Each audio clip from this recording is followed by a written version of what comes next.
conditions de la terre, nous venons auprès de toi ce soir. Parce qu'il est écrit, il faut que celui qui s'approche près de Dieu, qu'il croie que Dieu existe et qu'il est le rémunérateur de tous ceux qui le cherchent. Nous venons auprès de toi, croyant qu'il y a un Dieu puissant, Adonai, Jéhovah Jireh, Jéhovah Shammah, l'éternel des armées, celui qui est descendu dans la fournaise ardente, comme le quatrième homme, pour sauver Daniel, pour sauver le Seigneur, Shadrach, Meshach, Abednego, pour sauver Daniel au fosse au lion. Ce soir, descends au milieu de nous. Il y a un frère, il y a une sœur qui a besoin de toi. S'il est entré avec un problème, qu'il ne saute pas avec un problème, mais qu'il saute avec une solution. S'il y a une personne qui a été toujours tourmentée par une certaine maladie, par un certain esprit, dans ce moment, Père, nous invitons l'ange du Seigneur, la colonne de feu, entre dans cette salle, va dans cette allée, chaque allée voyage, libère cette église, libère ta fille, sauve, oh Seigneur, que la bénédiction qui était loin, qui était bloquée quelque part, par n'importe quel esprit, puis habille une église bâtie sur les rocs, les portes de l'enfer ne profondront jamais contre elle. Peu importe quel nom de cette porte, de la sorcellerie, de la magie, des liens familiaux, qui lient tes enfants, mais ce soir, avec l'autorité de ta parole, en écoutant cette parole ce soir, qu'ils sortent libérés, qu'ils sortent avec leur bénédiction. Oh Seigneur, nous sommes les trophées du calvaire. Nous sommes les trophées du calvaire. Nous sommes les résultats du message du temps de la fin. Puis est mort pour nous. Puis a payé le prix. Nous ne sommes pas la propriété de Satan, mais nous sommes ta propriété. Nous sommes la Madame Jésus qui a reçu l'autorité de chasser les démons, de dominer, Seigneur, de contrôler. Et ce soir, nous contrôlons chaque esprit. Ici, tout esprit qui ne confesse pas ton Saint-Nom, nous les chassons, nous les boudons dehors. Où est ton serviteur? Donne-lui l'onction spéciale. Donne à cette église l'onction spéciale, afin que nous soyons dans les célestes. Règne, domine. C'est ainsi, Père, nous t'appelons sur la scène. Nous voici, nous sommes là, nous nous attendons à toi. Toi la pierre qui avait quitté les montagnes, sans la main secoue de quelqu'un, descends, écrase, libère le peuple. Merci Père, nous croyons ce soir que nous sommes dans la victoire. Nous croyons ce soir qu'avant 2022, qu'avant 2021, quelque chose doit encore arriver. Remplis-nous encore. Remplis-nous du Saint-Esprit. Remplis-nous de ta présence. Parce que tu es Dieu. À toi seul l'honneur. À toi seul la gloire. À toi seul la victoire. À toi seul la majesté. Règne ce soir. Domine ce soir. Agis ce soir. Guéris ce soir. Prêche-nous ce soir. Délivre-nous ce soir. Remplis-nous du Saint-Esprit ce soir. Priez Dieu. Et nous croyons, Père. Nous avons demandé, dans un nom que nous chérissons, les noms que nous adorons, les noms que le ciel adore, les noms que la terre adore, les noms merveilleux, les noms du Sauveur, les noms des guérisseurs, les noms du Dieu Tout-Puissant, les noms qui ne faillissent pas, les noms qui nous donnent la victoire, les noms qui changent même un pécheur à un saint, les noms du Seigneur et Sauveur Jésus-Christ que nous avons demandé. Amen. Pendant que nous sommes debout,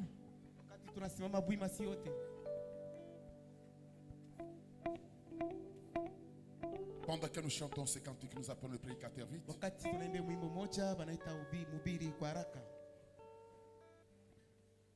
Sans 52. Je serai quelque part. Je serai quelque part.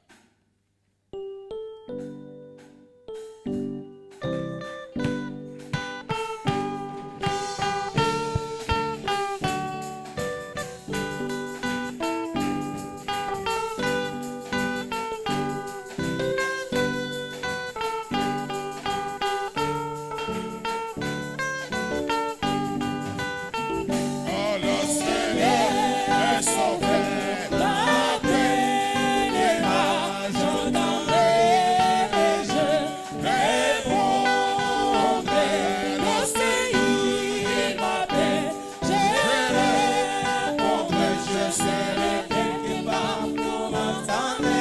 Oh, je serai. Je serai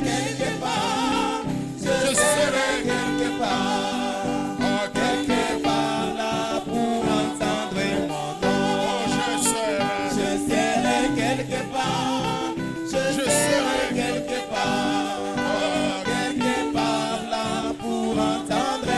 oh, je serai. Je serai quelque part. Je serai quelque part là pour entendre mon nom. Je serai quelque part. Je serai quelque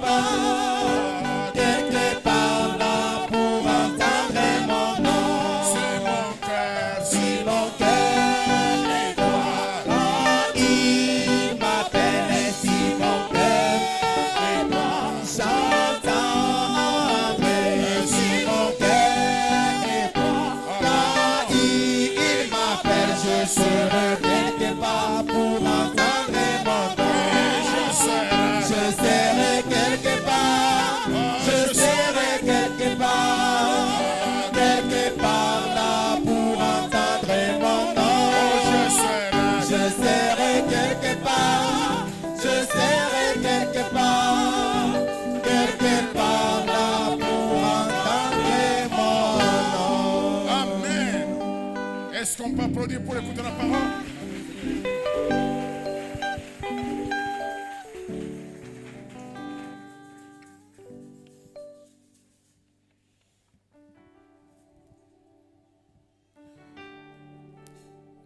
Seigneur notre Dieu, notre Père, nous te sommes très infiniment reconnaissants ce soir. Ô Dieu d'Abraham, Dieu d'Isaac, Dieu d'Israël, le Dieu des prophètes, le miraculeux, le surnaturel, le merveilleux en toutes choses. Nous nous abandonnons simplement à ta volonté ce soir. Prends-nous en charge de la chair jusqu'à la dernière personne. Confirme tes promesses parmi nous ce soir. Oins-nous d'une onction spéciale. Au nom de Jésus-Christ. Amen.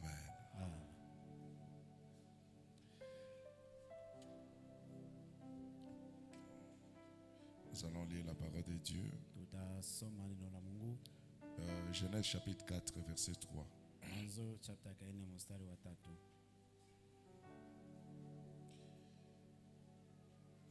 Au bout de quelque temps, Caïn fit à l'Éternel une offrande de fruits de la terre. Na ikiwa katika muda mdogo Kaina akaletea mazao ya radi sadaka kwa Bwana. Et Abel de son côté en fit une première-née de son troupeau et de la graisse.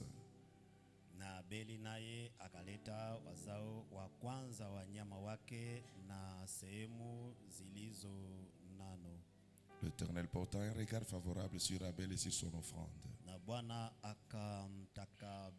akamkubali Abeli na sadaka yake. Mais il ne porta pas un regard favorable sur Caïn et sur son offrande. Na bali akaangalia hata na jicho mzuri kwa sadaka ya Kaina. Caïn fut très irrité et son visage fut abattu. Na kasirika sana, uso wake ukakunjamana. Et l'Éternel dit à Caïn, pourquoi es-tu irrité et pourquoi ton visage est-il abattu? Na Bwana akamwambia Kaina, kwa nini una gazabu na kwa nini uso wako umekunjamana? Certainement, si tu agis bien, tu relèveras ton visage, et si tu agis mal, Les péchés se couchent à la porte et ses désirs se portent vers toi, mais toi domines sur lui. Na kama ukitenda vema utapata kibali, usipotenda vema zambi iko inakutea mlangoni, nayo inakutamani wewe, walakini yapasa uishinde. Que Dieu bénisse la lecture de sa parole. Mungu abariki somo la neno lake. Veuillez vous asseoir. Taweze ukaa. Shalom, peuple de Dieu. Shalom. Pour nous, c'est un deuxième jour dans sa présence. Ni siku ya pili katika uwepo wake. Et tous, nous nous attendons à de merveilles. Na wote tunachunga kweli kwa maajabu Parce que yake, ça dépend kwa du sababu degré de notre yote attente ce inaangalia soir. na hatua ya kuchunga kwetu jioni ya Que leo. nous avions suffisamment répondu à la question. Na tulijibu tena zaidi kweli kwa swali yetu. La question que Na nous nous swali posons, ile tunakuwa najiuliza, nous nous sommes posés concernant tunajiuliza kweli kuhusu qu'est-ce qu'il faut et comment dominer. ilazimishwa nini na namna gani kweli kutawala. Et alors nous croyons que nous avons une base assez solide pour savoir ce que nous sommes censés faire. Na kweli tulipata kweli misingi ya nguvu kwa kujua tunapaswa kweli kufanya nini. Bien qu'on ne pourra jamais puiser la parole. Hata kweli hatuwezi kuhubiri neno lote. Nous disons les mêmes choses, mais chaque fois que nous les disons et les répétons, Na tunasema namna moja moja, lakini kila mara tunavisema. il y a turudi tena. toujours un voile qui s'élève. Na kunakuwa tu mpaka tena sauti moja Et kweli inapanda. l'écriture change Andiko inabadilika. et la portion du jour est libérée. Sehemu na siku kweli inakuwa C'est pour cela, ça confirme que la parole de Dieu est une source intarissable. imekuwa chemchemu sio kauka.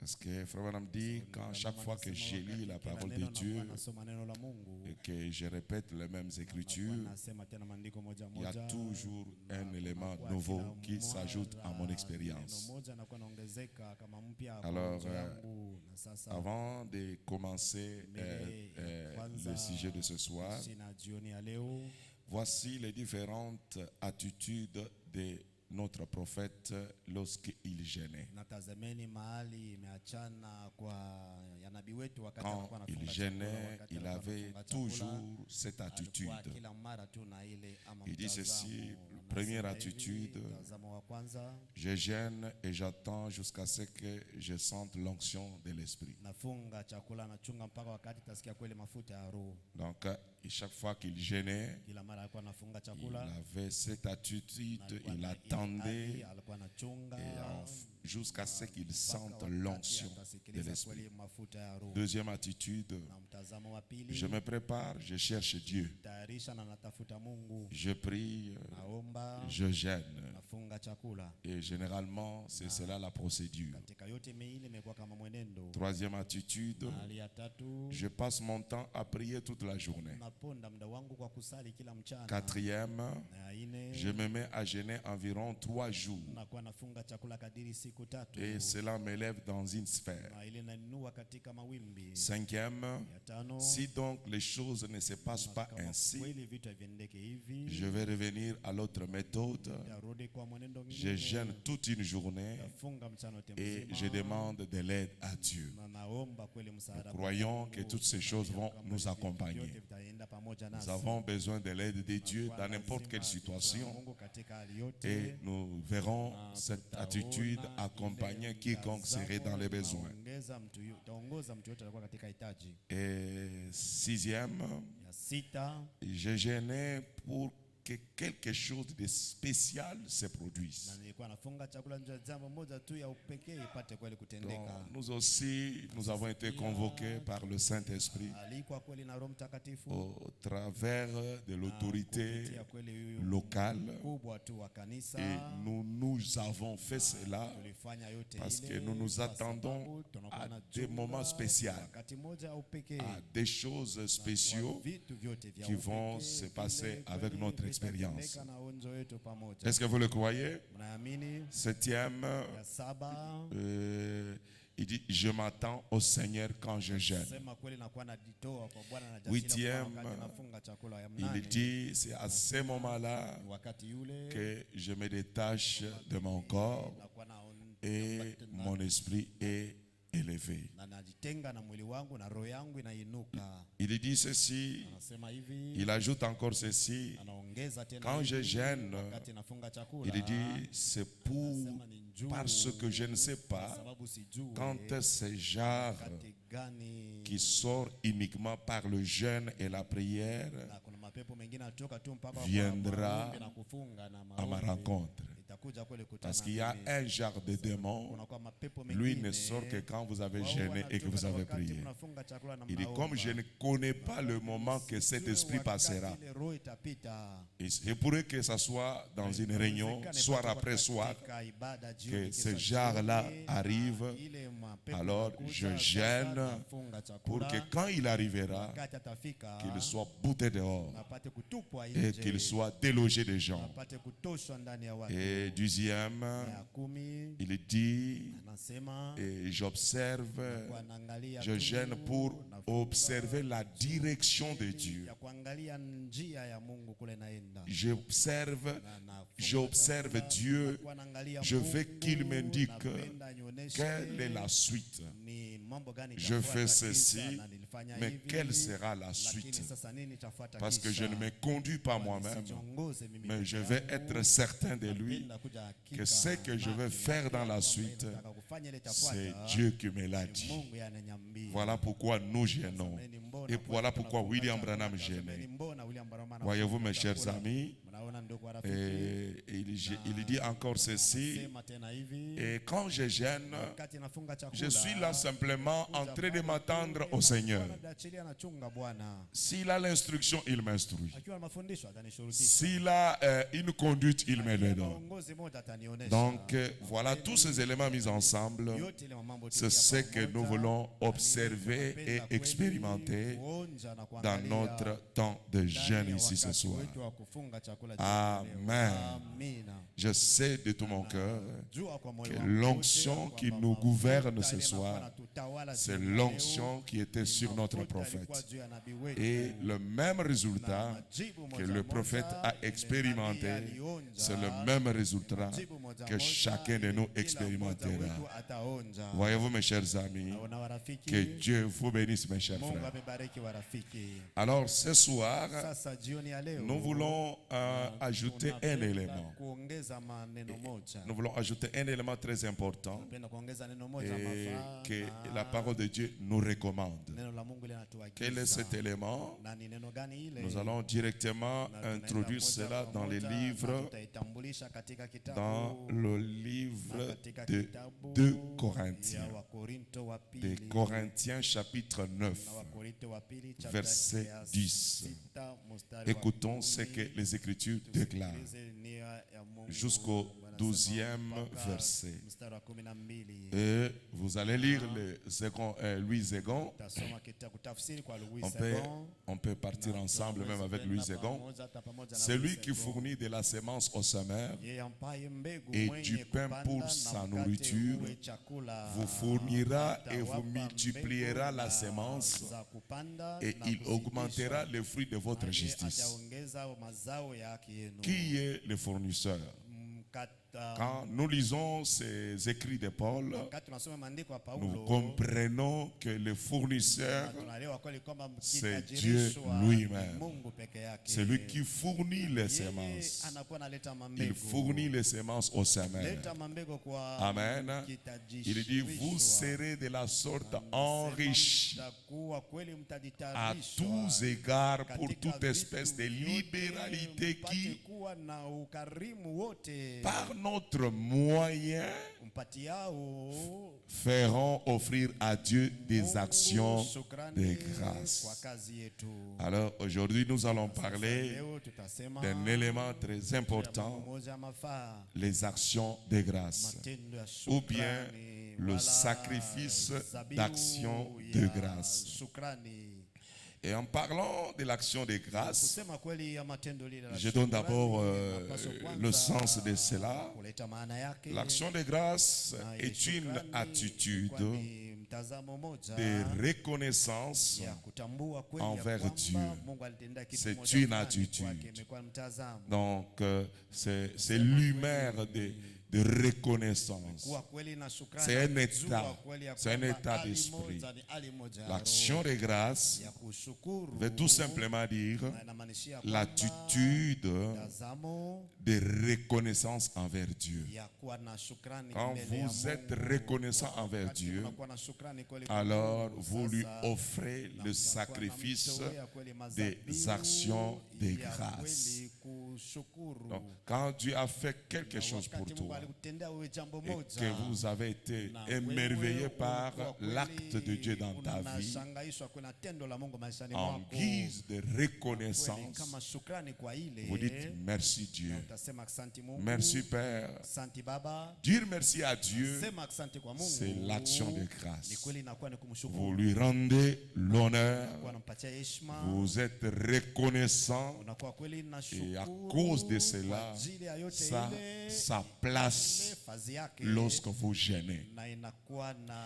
L'homme wakati unafunga chakula, mtu comblé de toutes sortes de bénédictions spirituelles dans le Christ na mtu yule amejaziwa na baraka kila aina katika reconnaît Kristo, de quel anatambua amour il est aimé de Dieu na upendo gani anapendewa et kutoka kwa Mungu, l'en remercie. na anampigia kweli aksanti. Quand vous êtes satisfait, Na wakati quand mnafurahishwa, il y a quelque chose qui vous a vraiment touché, jambo moja kweli que limegusa, Dieu a produit dans votre Mungu propre vie alitenda ndani ya personnelle, maisha yenu tu kwa upekee, ne restez pas ingrat, usibaki bila ne shukrani, restez pas indifférent. usibaki bila kushutuka. Dieu attend un Mungu retour. anachunga urudishe Il jambo fait moja, anatenda pour que toi tu puisses kwamba retourner. na wewe pia upate lui kumtendea, retourner quelque upate chose. kumtendea na wewe jambo Et moja. notre retour, Kutenda kwetu c'est mbele ya les Mungu, remerciements. kupigia asante. Quand vous dites merci Na wakati Dieu, unasema asante Mungu, vous êtes en train de témoigner votre unakuwa unashuhudia kweli reconnaissance shukrani yako envers lui na kwake yeye de ce qu'il vient kwa d'accomplir yote dans votre anatoka vie. kutimiza ndani ya maisha yako. Est-ce que nous pouvons lui offrir une Aweze offrande kweli des kumtolea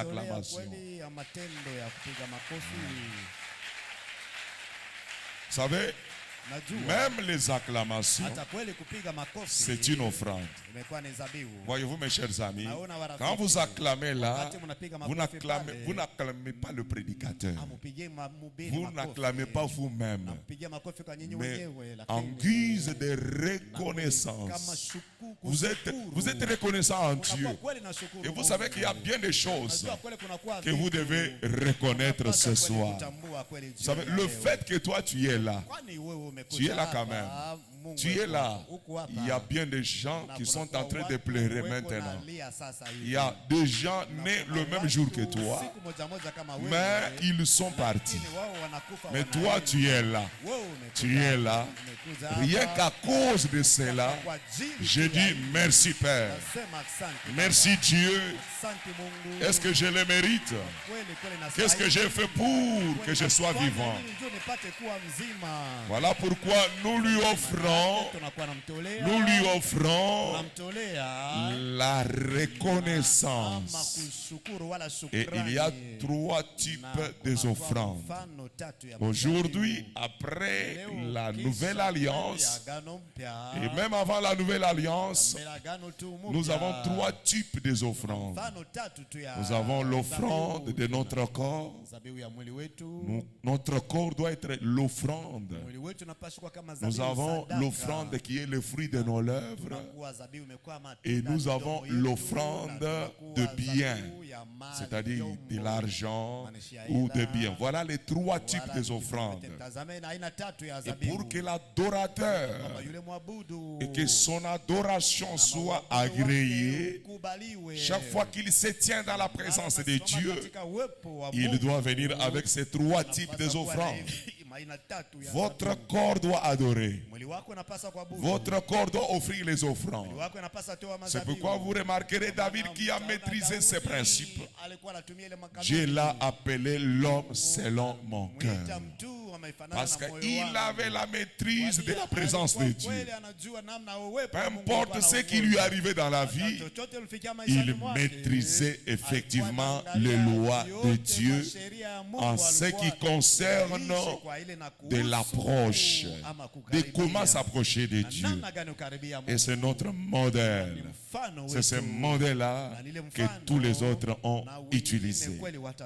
Voyez-vous, mes chers amis. Alors, venons de donner le sens au sacrifice des actions de grâce. C'est l'attitude de reconnaissance. Et sachez-le, tu ne peux pas être désintéressé. Mon frère, ma soeur, ne soyez pas, ne prenez pas une heure fatigué dans la présence de Dieu. Ne prenez pas une heure de tristesse. Non, ne prenez pas une heure de découragement. Voilà pourquoi David disait toujours, quand je me mets sur le chemin et que je décide d'aller dans la maison de l'Éternel, à partir de la maison, je dois me mettre en condition. Je suis toujours dans la joie lorsque je m'en vais dans la maison du Seigneur. Parce que c'est la maison de joie. Ici, ce n'est pas la maison de pleurs. Ici, ce n'est pas la maison de plainte. C'est la maison de Dieu. Et dans la maison de Dieu, toutes les situations changent. Et notre attitude, William Branham a prêché, notre attitude mentale, pas spirituelle, notre attitude mentale déterminera le résultat. Alors, à partir de ce moment-là, je me reconditionne. Je suis là, je reconditionne parce que le mental, c'est toi qui le contrôle. C'est toi-même qui décides. Décidons-nous ce soir de l'adorer. Décide-toi de l'adorer parce que dans cela, il y a la délivrance. Alors, si je peux retourner dans la Bible, d'abord, le mot action de grâce, dans la Bible, et dans certains mots hébreux, qui veut dire tout simplement Shelem. Shelem en hébreu, en français, qui veut tout simplement dire offrande de paix. Voyez-vous, mes amis, action de grâce en hébreu, Shelem, qui signifie offrande de paix. Quand vous avez la paix, vous devez offrir les actions de grâce. Offrande de paix, récompense, une récompense, sacrifice pour alliance ou d'amitié. Le sacrifice d'amitié. Voyez-vous, ça c'est la première définition. Et la deuxième, c'est un sacrifice volontaire. Un sacrifice volontaire de remerciement que nous appelons action de grâce. Et en anglais, on dit Thanksgiving. Thanksgiving, c'est-à-dire remerciement, vous donnez en remerciant. Vous êtes en train de remercier, vous êtes en train de dire merci, mais ce merci-là ne s'arrête pas en parole. Ce merci-là s'accompagne d'une action, d'un acte que vous posez en donnant quelque chose. Voilà pourquoi on appelle ça thanks. En anglais, c'est merci. Giving, c'est donner. C'est un merci en donnant quelque chose. C'est pourquoi je vous convoque tous et je vous invite tous. Est-ce qu'on peut lui donner une forte offrande d'acclamation encore une fois de plus?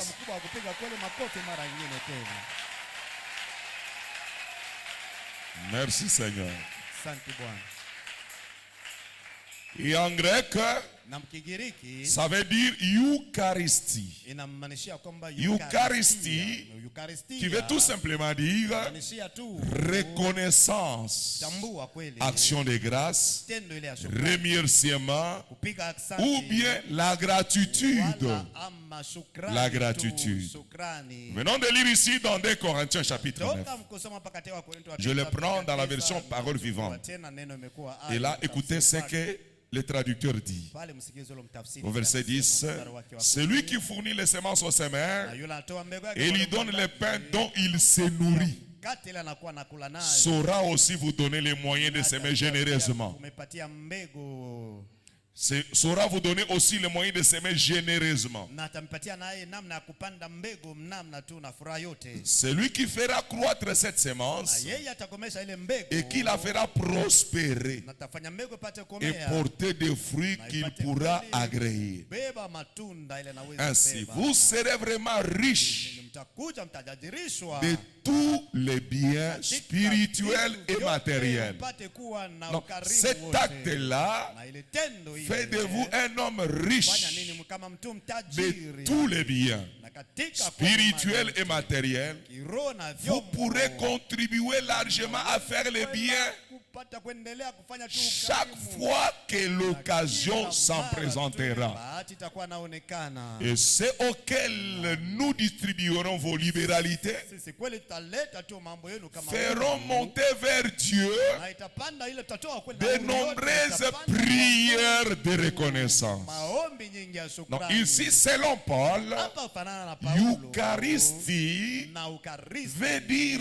aussi inamaanisha na kupia la prière de reconnaissance. maombi ya kushukuru. Donc vous venez là, Na kweli vous mtaona priez en reconnaissant kweli mkutambua le merveille que Dieu a réalisé dans votre vie. ila litimiza ndani ya maisha Vous yetu. priez, vous remerciez Omba Dieu kumpigia Mungu en asante. guise de la guérison qu'il a manifestée dans votre vie. Yote alionyesha ndani ya maisha Vous êtes yetu. venus dans ce moment avec plusieurs requêtes. Na makaratasi nyingi. Sachez-le que puisque vous avez jeûné, Ulilifunga chakula. votre corps est léger maintenant. Mwili unakuwa saa mpepelo Votre sasa. esprit est léger Mwili maintenant. unakuwa mpepelo À sasa. ce moment-là, l'esprit est en train de trouver Inakuwa natafuta l'espace mafazi dans les domaines de l'esprit. katika hatua tu ya Et roho. vous entrerez dans la fête avec l'Éternel. Karamu tu na Et milele. Dieu connaîtra votre besoin. Atajua kweli taji Et yenu. au nom de Jésus-Christ, Jina la Yesu Kristo. il vous le rendra. Atanipaye wa yote. Parce que je n'ai jamais vu un démon Uona pepo moja résister à un homme anakataa kuondoka mbele ya mtu gêne, mmoja, ule anafunga qui chakula. prie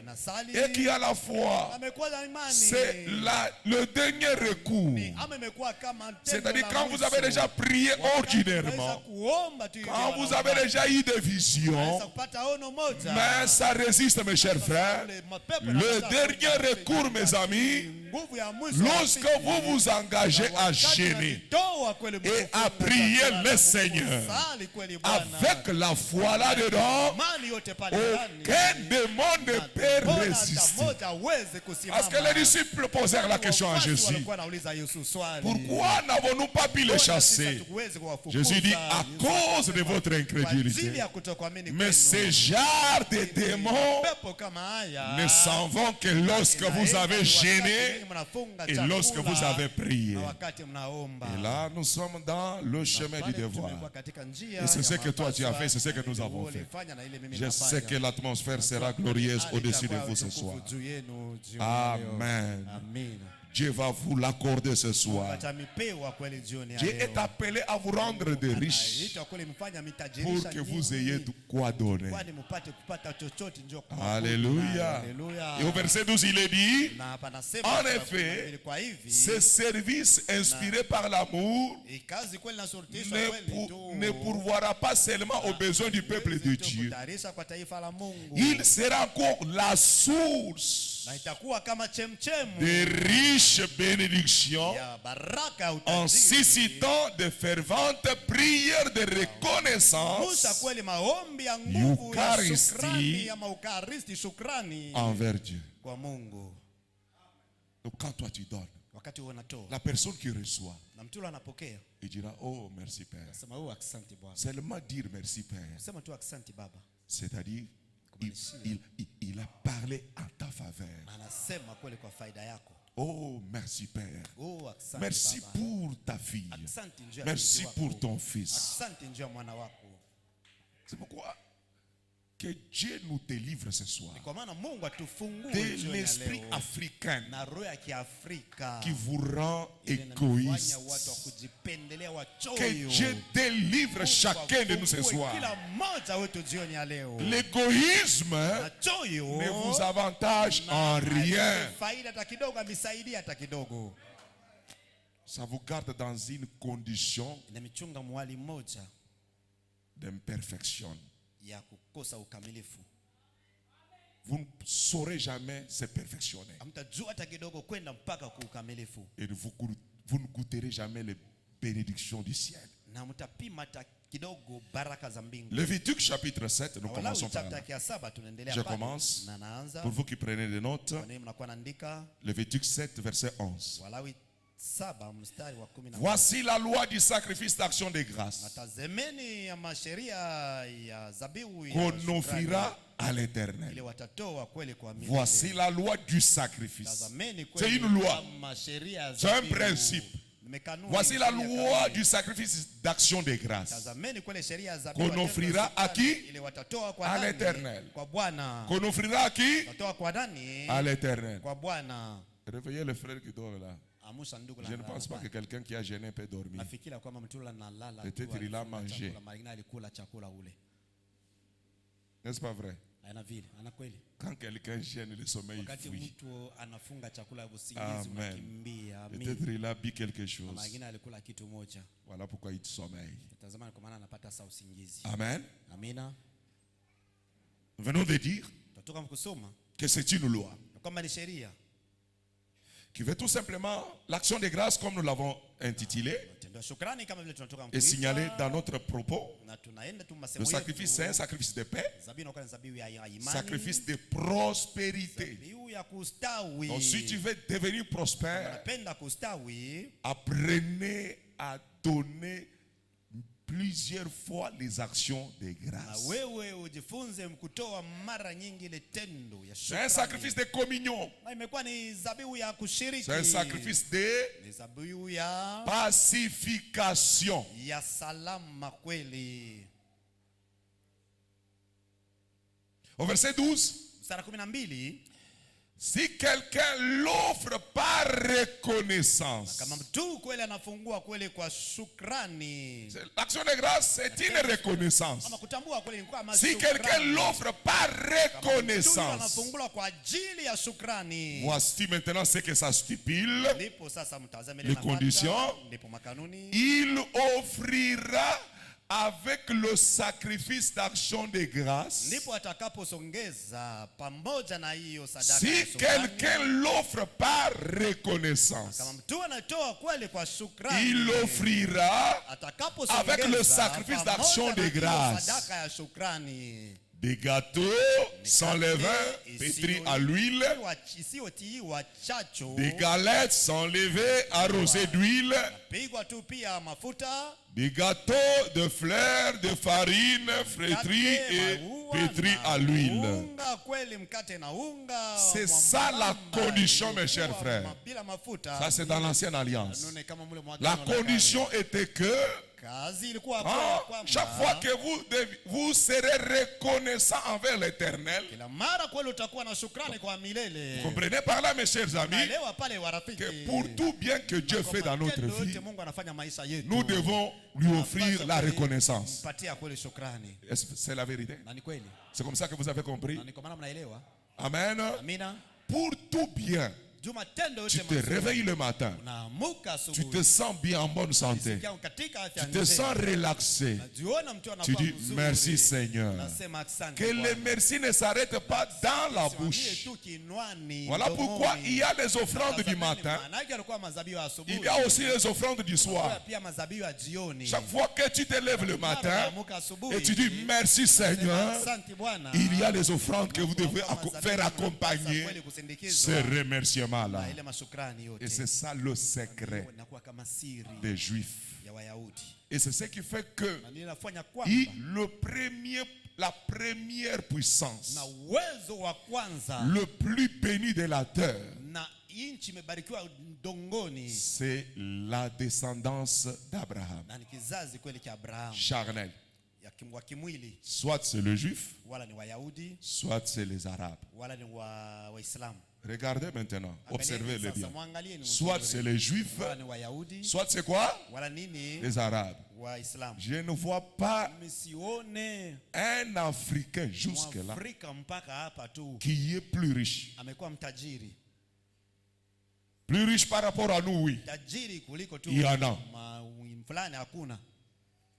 Mais quand vous apprenez aux États-Unis, Na wakati mnapata habari vous kule apprenez Marekani, en France, mnapata habari vous kule apprenez en Ufaransa, Europe, na kule Europa, en Israël. kule Israeli, Quand vous suivez les origines, wakati unafuata mwanzo ya ule c'est un mtu, juif ni Myahudi ou c'est un arabe. wala ni Muislamu, Mais en tête, ce sont les juifs. lakini kukichwa tu ni Wayahudi. C'est que vous minimisez là, Na ile mambo mnaona kama mambo c'est que toi tu négliges là aujourd'hui. wewe unakuwa unachilia Oh, leo. Jésus est déjà venu. Yesu anaishakuja. Oh, il a déjà payé le prix à la croix. C'est suffisant. Non. La prospérité, la richesse ne s'obtient pas par la prière. Non. Non, monsieur. Tu veux prospérer? Tu veux la prospérité? C'est par l'alliance. C'est par l'alliance, monsieur. C'est par l'alliance. Ça s'ouvre sur la plateforme d'alliance. Tu dois chercher à découvrir l'alliance. Et dès que tu découvres l'alliance, dans chaque alliance, il y a toujours des parties. Parce que dans l'alliance, c'est un contrat. Il y a toujours les devoirs et les obligations. Tu as les obligations. Il y a quelqu'un qui doit aussi accomplir ses devoirs. Et cette alliance, c'est entre toi et Dieu.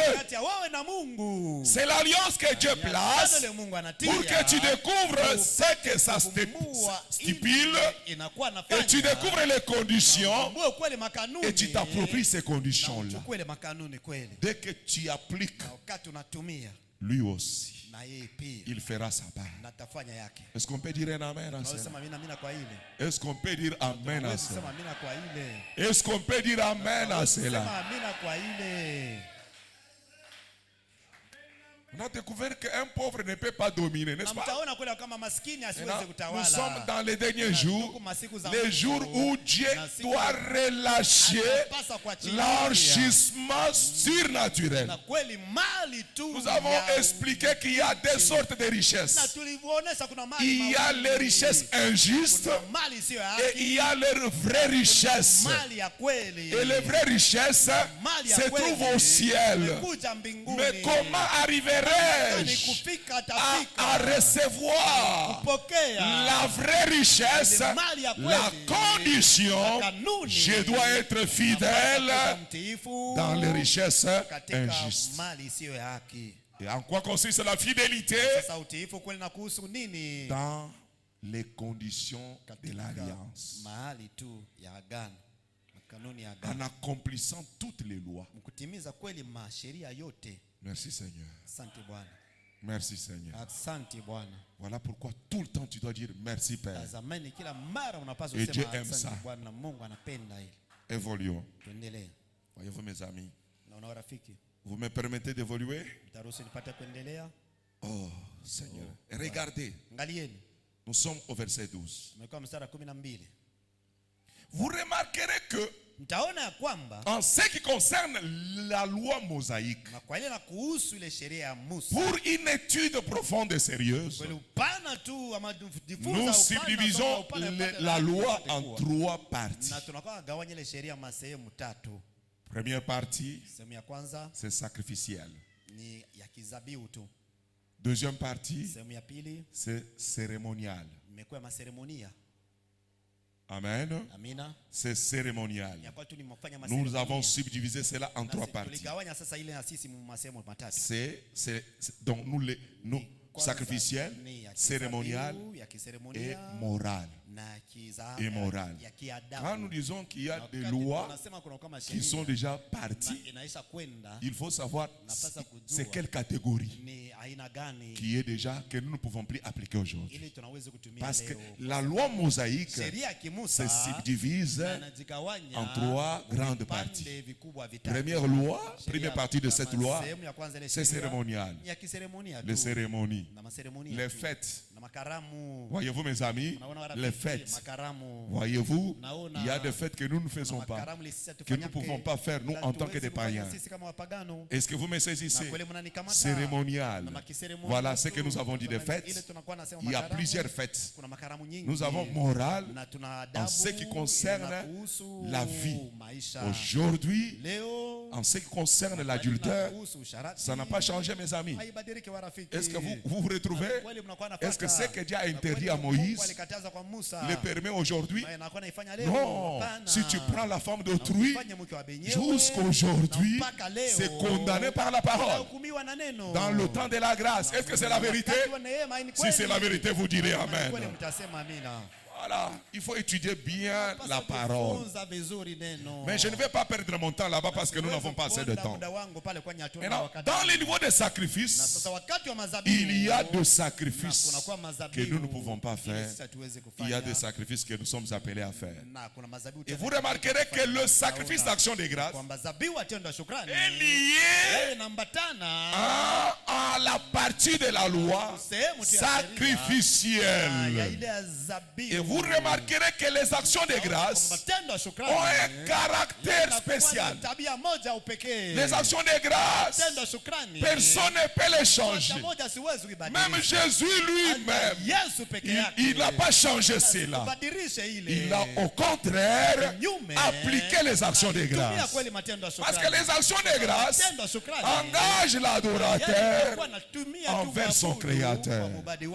C'est lié au cœur de l'homme.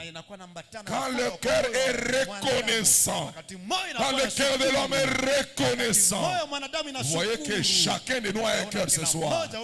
Aussi longtemps que vous avez un cœur, vous êtes appelés à être reconnaissant envers Dieu pour tout le bien qu'il a accompli dans votre vie. Même les biens qu'il n'a pas encore accomplis. Comme nous allons vous démontrer, vous pouvez provoquer Dieu avec les actions de grâce. Je ne sais pas si je suis clair. Parce que mon souci, c'est de les transmettre de façon simple, sans compliquer les mots. Maintenant, analysons cette écriture. Nous sommes au verset 12. Toujours au verset 12. Si quelqu'un l'offre par reconnaissance, il offrira avec les sacrifices d'action de grâce. La recommandation, les gâteaux sans levain. Regardez, on dit sans levain. Pétri à l'huile. On ajoute l'huile. Des galettes sans levain. Arrosées d'huile. Il y a toujours la présence de l'huile. Amen. Et troisièmement, des gâteaux de fleurs de farine, frites et pétris à l'huile. Regardez, on a choisi seulement des gâteaux, des galettes. C'est-à-dire, ce sont des bonnes choses que Dieu fait dans votre vie, en reconnaissance de tous les biens que Dieu a fait pour vous. Les gâteaux, c'est ce qui est meilleur. Je pense que les gâteaux ont toujours été bons. Dans la bouche, quand vous goûtez les gâteaux, c'est toujours bon. Est-ce que c'est la vérité? Alors, Dieu a choisi, amen, amen, de tout le bien que Dieu fera dans votre vie. Vous devez revenir envers lui en offrant une offrande d'action de grâce. Mais il y a la présence de l'huile. L'huile, c'est la présence de l'esprit.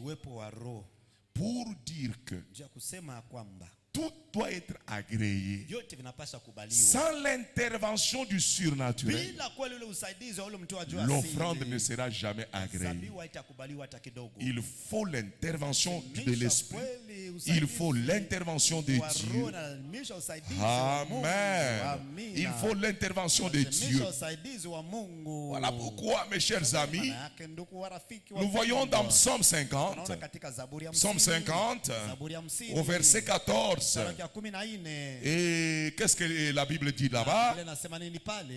Je prends dans ma version ici, il dit, Katika utafsiri yangu parole de vie, il dit, uzima anasema, offre-moi plutôt ta reconnaissance. na unitoe kwanza mimi ama C'est shukrani une yako. obligation, mes amis. Imekuwa ni mapasho ya Toi kweli qui es rafiki. venu dans ces réunions ce Ole soir, kuja katika ibada hii jioni tu ya leo. as une Na obligation. unakuwa mu mapashwa. Tu es obligé Unakuwa mu à mapashwa. offrir à l'Éternel Mapashwa kweli kutoka quoi? mbele nini? Une Ama reconnaissance. shukrani. C'est la clé que je vous Na donne. nifungue ile nanipatia. Peu importe. Hata chochote. La première des choses, Kitu ya kwanza, offre à toa l'Éternel kwa milele. quoi? Nini? Une Ama reconnaissance. shukrani. Louis II dit ceci, Na Luisa kwa anasema offre pour sacrifice à toa Dieu dhabihu kwa Mungu. de quoi? Des Nini? actions de Matendo grâce. ya shukrani. Et accomplis tes vœux envers le Très-Haut. Yule aliye juu. Oh, merci Seigneur Oh, Jésus-Christ. asante Bwana Yesu. Amen. Amina. Et ici, Na hapa ça prend une autre appellation.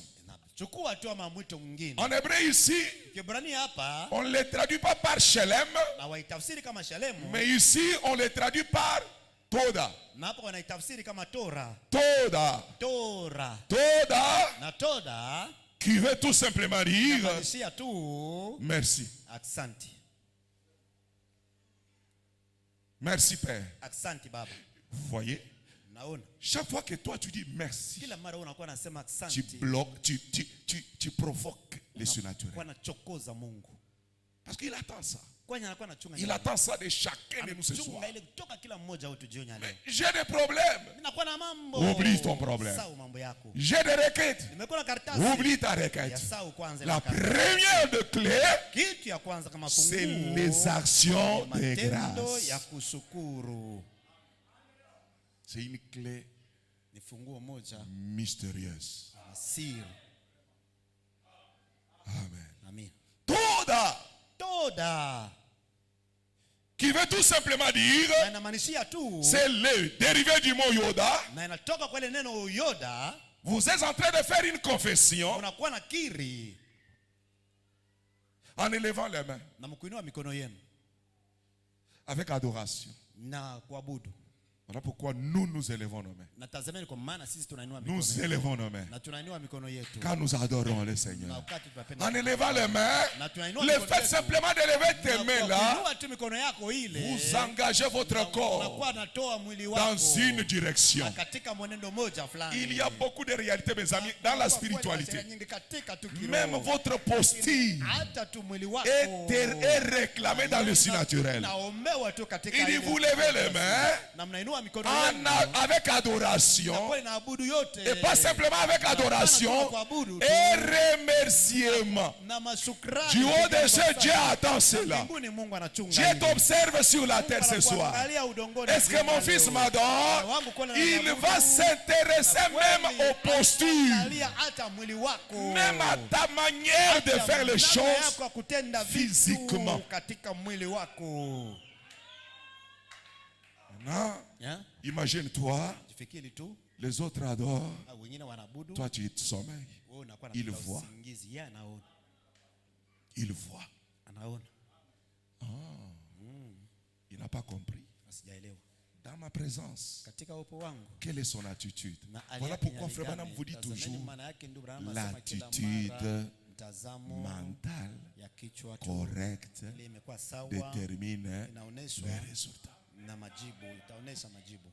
Mental, pas spirituel, pas Kichwa spirituel. pana kiroho, Toi-même, wewe peke yako ton attitude na hali yako déterminera les résultats. itaonesha majibu utapata.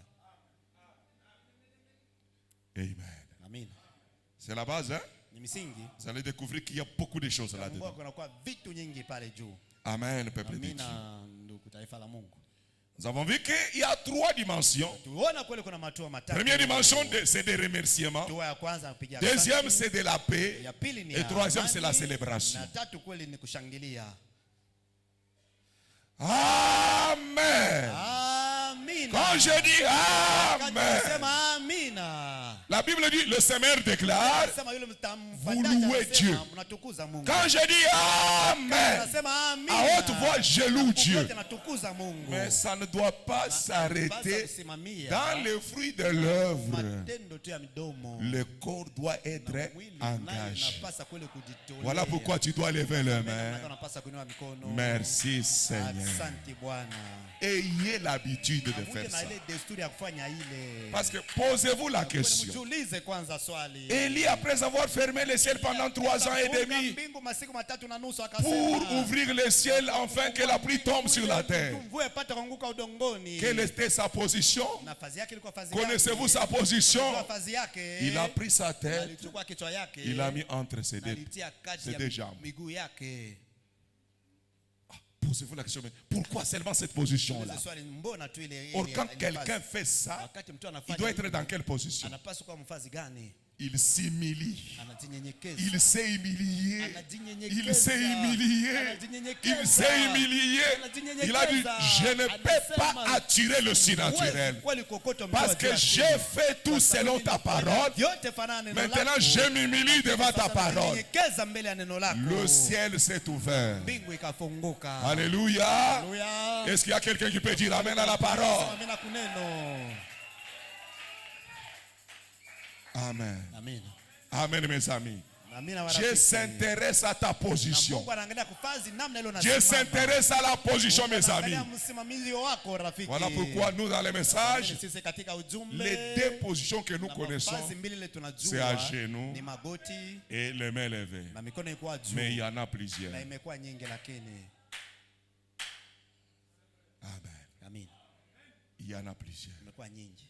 Pour que Frère Branham sorte de son corps, il n'était pas à genoux, il n'avait pas les mains levées, asikuwa na mikono juu mais il était couché lakini alikuwa mwenye kulala et la tête sur sa main. na kichwa juu ya Il est mikono sorti. yake na anasema Amen. amin. Tout ça, c'est dans la parole. Yote ni katika neno. Que Dieu vous bénisse. Mungu abibariki. Ça nous aide ce soir. Tusaidia jioni ya leo. Ça nous fortifie ce soir. Tupatie nguvu jioni ya leo. Dieu n'aime pas les ingrats. Na Mungu asipende Écoutez, watu il dit, wasio kusifu. offre. Wanasema toa. C'est une obligation. Mapaswa Offre. toa. Tu es un adorateur. Yule mwabudu. Tu es un sacrificateur. Yule mkuhani. Tu dois offrir à Dieu Unapaswa utoe Mungu. l'adoration. Amashu kuabudu. Maintenant, toi, tu viens, tu sommeilles. Wewe unakuja unapiga usingizi. Une église des intellectuels, Kanisa watu wa kujifunza zaidi wakili tu. incapable de faire un mouvement, un Hawana geste. na uwezo wa kufanya tendo moja. Et vous verrez la différence. Na mtaona kweli tofauti. Que Dieu nous aide. Mungu atusaidie. Amen. Amina. Gloire à Dieu. Tukufu kwa Mungu. Maintenant, avec l'offrande des actions de grâce, Zabihu kweli ya tendo shukrani. il a un caractère particulier, comme je venais de le dire. C'est une reconnaissance de cœur envers l'éternel Dieu. C'est une offrande qu'on offre pour dire à Dieu, pour dire à Dieu, quand j'étais malade, tu m'as secouru. Quand j'étais sans enfant, tu m'as secouru. Quand j'ai marché sous la honte, tu m'as secouru. Oh Dieu, je te dis merci Père. Toda, je lève mes mains vers toi pour te dire merci. Merci Jéhovah. Et ça c'est personnel.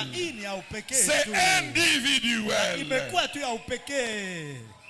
Merci Seigneur. Alléluia. Alléluia. Quand j'étais malade, Wakati nilikuwa tu mgonjwa, m'as guéri ulinitunza, et tu m'as donné la na paix. ulinipatia amani. Ah, quand j'étais Wakati infirme, nilikuwa kiwete, tu m'as guéri. ulinitunza. Maintenant je marche. Sasa natembea. Quand je manquais où poser ma Wapi tête, kati ya kichwa yangu? tu m'as secouru. Saidia. Et maintenant j'ai la paix. Sasa nakuwa na Voilà, amani. oh Dieu, Tazama, oh en Mungu. guise de reconnaissance, reconnaissance, kama je te ushukrani dis kwangu, toda. nakwambia toda. Merci Père. Asante Baba. Merci Jéhovah. Asante Yehova. Quand vous le faites, Wakati mnafanya vous vile, provoquez na les anges. mnachokoza wa malaika. Quand vous le faites, Wakati mnatenda vous vile, réclamez la descente du mnaomba surnaturel. kushuka kwa ule Quand mtu vous le wa asili. faites, Wakati mnatenda, il y a un na contrôle. kunakuwa kweli ulinzi. Le ciel regardera ta Mbingu direction. itaangalia mfazi yako. Le ciel s'intéressera à toi. Itakuangalia ni mpaka wewe. Mais regarde, nous venons là. Angalia kule tunakuja Chacun ne pale, connaît pas son kila rôle mtu dans asijue l'église. kazi yake ndani ya kanisa. Il n'y a que le prédicateur qui entre dans l'onction. Mhubiri anaingia katika mafuta.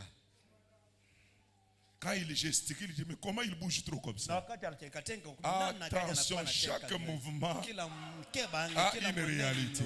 inakuwa tuna kweli yake. Vous savez, Najua je peux être là, hawezi kuja hapa. je fais seulement un pas. Nafanya tu mkuu Il y a moja une hivi. bombe satanique Na kuna bombi moja ya qu'on a shetani. lancée. Ile walitupa. Je suis conduit comme le vent. Naongozwa kama pepo. Le vent me dit déplace-toi. Toka Et ça safiri hapa passe. na ile. Tu peux être là assise. Naweza kuja mwenye uketi pale. Quelque chose te dit, mets-toi Kwambia debout. wewe simama. Dès que tu te mets Na debout, wakati tunasimama bwimba, une bombe passe bomba là-bas. moja napita pale.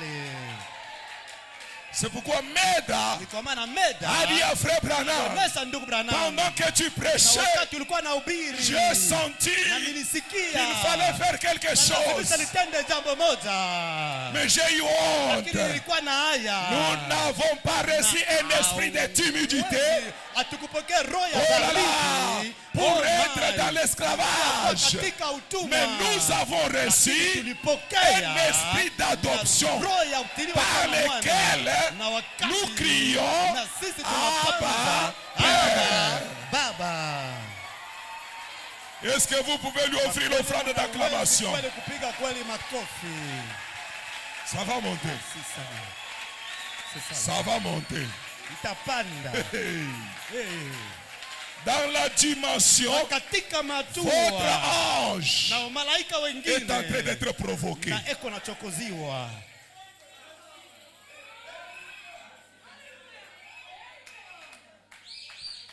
C'est une offrande Na imekuwa ni zabihu. que vous donnez à Dieu Mnatoa Mungu. pour Tu dire ya kusema. j'ai été Na combattu. niligombanishwa. J'ai été combattu. Niligombanishwa. J'ai fait ceci, je suis bloqué. Nilifanya hivi nafungwa. Je tente là-bas, ça ne marche pas. Je vais au marché, Naenda sokoni napima les kutembea. clients me passent. Lakini naenda sokoni Ils vont chez les voisins. kununua wananipita Malgré cela, hata vyote vile. oh Dieu, Oh, Mungu. tu m'as secouru. Wewe ulinisaidia. Voilà pourquoi ce soir, Mbona jioni ya je leo te dis nakwambia toda. toda. Je te dis merci Nakwambia Père. asante Baba.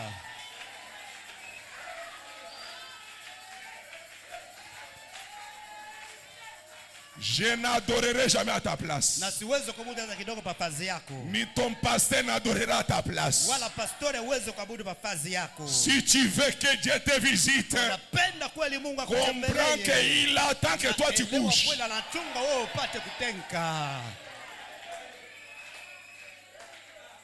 Que déclare la loi? Na fanana na sheria. La loi dit ceci. Na sheria inasema hivi. Revenez à moi Mrudi kwangu et je reviendrai. na mimi nitarudi. Ce n'est pas lui qui vient. Haina yeye anakuja. C'est Ni toi d'abord. wewe kwanza. Revenez à Rudi Dieu. kwa Mungu. Commencez à retourner vers Dieu. Anza kurudi kwa Mungu. Commencez à prendre conscience ce Anza soir. kuchukua dhamiri jioni ya leo. Retournez vers Dieu. Rudi kweli kwa Mungu. Il dit revenez à Na moi yeye atarudi et kwangu. Dieu reviendra vers Na vous. Mungu atarudi kwenu. Qu'est-ce que cela veut Na dire? ile inamaanisha Faites nini? ce que Dieu vous Mfanye demande yote ile Mungu ananiomba. et lui fera Na sa yeye part. atafanya sasa yake ile na mtu. Est-ce que nous pouvons lui offrir l'offrande de l'action de grâce? Kupiga makofi matendo ya shukrani. Yes, sir. Ndio Bwana.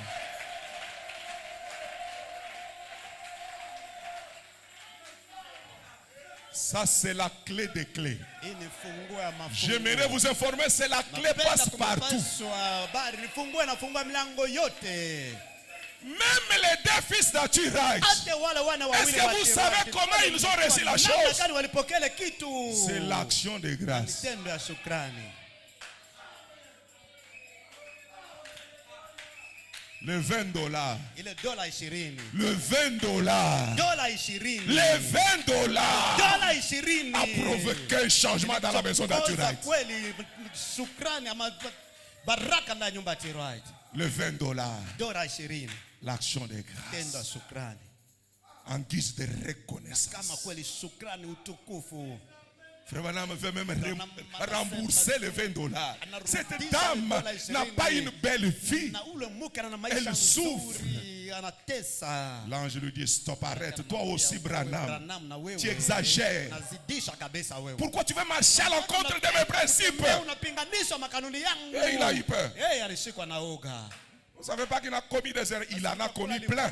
Alifanya makosa mengi. Il a eu peur. Na alishikwa na oga. Mais après, Lakini kisha. oh, Aturite. Tirite. Si tu veux immédiatement Kama unapenda hapa une hapa. maison remplie de billets, Nyumba inajazwa tu na mapepa ya hela. immédiatement, Na kwa ghafla tu l'auras utaipata. dans la maison d'Aturite. Katika nyumba ya Tirite. Le troisième poule Na mkokote wa tatu. se Na déclenche. inachokoza. Alléluia. Haleluya. Par l'offrande. Na kwa zabihu tu. Je dis ce que je sais. Nasema bila najua. Je ne prêche pas la théorie. Na sihubiri teoria. Je prêche la réalité. Na hubiri kweli. Je vous donne d'abord un petit témoignage. Na nipetia kwanza ushuhuda moja ndogo. Pour vous mettre le piste à l'oreille. Njoo kumitia tu kama Vous savez, tia jambo moja usikio yenu.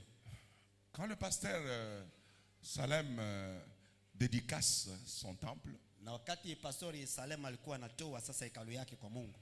il m'appelle, Nanita. me dit là, Sema pale nous n'avons plus rien. hatuna na kitu. Tu dois faire quelque chose. Unapaswa fanya kitu moja. Vous y êtes? Unafuata. Tu dois faire quelque chose. Unapaswa fanya kile jambo moja. Je compte sur toi. Nakuwa nakutumainia wewe.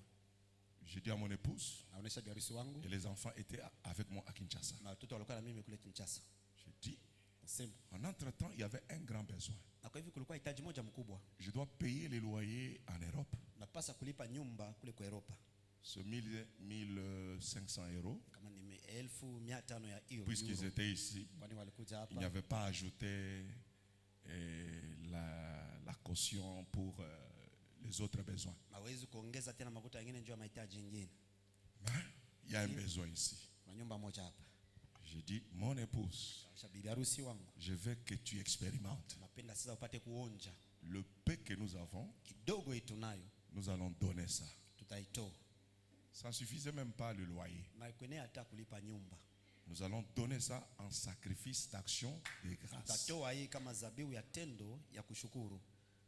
J'appelle le pasteur, Naita pastori, je fais le transfert. natuma ile hela.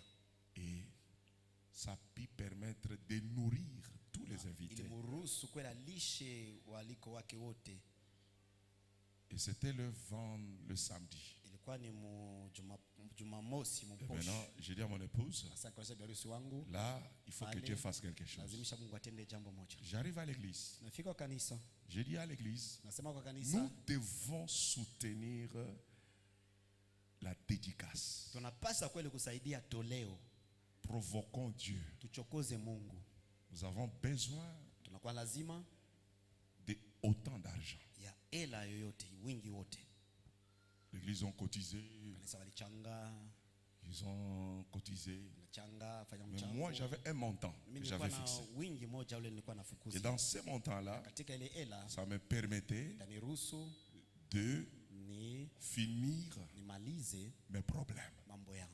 L'église a cotisé, Kanisa lichanga, ils ont donné de l'argent, analeta hela on a yao, compté. nahesabiwa. C'était quand même quelque chose de considérable. Jambo moja tu ya mafaa kabisa. Et après, Na kisha je vois un frère qui entre dans mon bureau. naona ndugu moja anaingia ofisini. Il dit, révérend, Sasa mheshimiwa, parce que j'avais cité les montants, nilitaja wingi wa fedha. le 1500 euros Ilikuwa que 1500 je réclamais. nilikuwa naomba. Après les collectes, Kisha kuchukua mchango il ile entre hela avec un sac. na mfuko moja. Il m'a acheté une paire de chaussures Alininunulia kwa de viatu marque anglaise. na vya Kiingereza kule. C'est la première fois Niko que je mara vois ya ce frère. kwanza, naona yule ndugu. Je le vois toujours à l'église, mais Namuona kila mara pour kanisa. parler avec Kwa moi, kuzungumza na mimi, il dit, alikuwa mara ya kwanza anasema j'avais dis à Dieu que si réellement tu as Dieu, Mbia Mungu kweli kweli kweli kama wewe pastor na Mungu. qu'on me confirme. Na wanihakikishe. Alors, qu'on me confirme Wanihakikishe. Pendant la période d'épreuve que je fais dans cette entreprise. Na wakati nilipita wajaribu mwile kampuni. Je suis confirmé directeur. Na hakikisha kweli kama director. Alors, na sasa ce que j'avais préparé ile mimi nilitayarisha pour toi, juu yako wewe, c'est exactement le montant que tu as réclamé. ni hela ile wewe ulitafuta. Qu'est-ce qui a fait ça? Na nini nilifanya ile? Ce que j'avais donné, Na ile nilitoa c'était $300. ilikuwa 300. Voyez-vous mes amis? 300 ya dola. Mais $300 lakini 300 ya dola m'a produit 1500 euros. Nililetea 1500 ya Est-ce que euro. vous... Ça ne trompe pas. Haidanganywe. Ça ne ment pas. Na haidanganywe. Au-delà de cela, Na une kule paire de gambo ya ile chaussures de kulikuwa $800. viatu vile waniletea vya dola C'est-à-dire, si 800. vous ajoutez, ça fait combien? Ongeza ile inafanya ngapi? Et au-delà de cela, nous avons pu encore avoir un montant pour aller soutenir encore la dédicace. Je vous dis des choses que j'expérimente. Vous êtes là? Mon épouse, pendant la fréquentation, j'étais comme ça, hein, comme un petit doigt là. Très mince, noir. La peau là, ça a changé. Le message change. Je vous dis la vérité. Né dans une famille pauvre. Je ne vais pas parler de moi, je n'aime pas parler de moi. Mais je vais vous donner seulement une expérience. Mais quand même, Dieu m'a donné la foi. Pour la foi, Dieu m'a donné la foi. J'ai ça. J'ai le don de la foi. Écoutez, dans cette condition-là, mon épouse, c'est une famille classe. Voyez-vous? Une famille des grands cadres de ce pays. Voyez-vous mes amis? Alors, je ne savais pas qui elle était. Je me suis approché et j'ai aimé la sœur et elle acceptait ma compagnie. Et et j'ai commencé à promettre, moi, je t'achèterai des véhicules. Moi, je t'amènerai en Europe. Je dormais au salon. Vous voyez que ça doit être un peu un courage exagéré. J'ai un oncle paternel. Mais dans ces conditions-là, moi, je t'achèterai le voiture. Je n'avais même pas le téléphone. C'est elle qui avait le téléphone. Aux séries de Starcell. Le gros là. Je sais, mais Télécell. Parce qu'elle était d'une famille quand même. Voyez-vous? Moi, je dois me débrouiller. Je vais faire comment pour l'appeler? Alors, je commence à lui promettre. Elle me regarde, je dis, quel courage. Mais avant de partir, elle me laisse le transport. Elle me donne le transport, mais je lui promets de lui acheter. Ça, il faut être un croyant. Il faut être un croyant. Amen. Et les choses sont arrivées telles que j'avais promis. Je me suis retrouvé. Je lui ai acheté les véhicules. Amen. Et là, on dit on devait acheter la parcelle de l'église. Elle prend la voiture sans me consulter. Elle donne à l'église. Vous êtes là? Pour ce qu'elle a fait là, ça a déclenché quelque chose aussi à moi.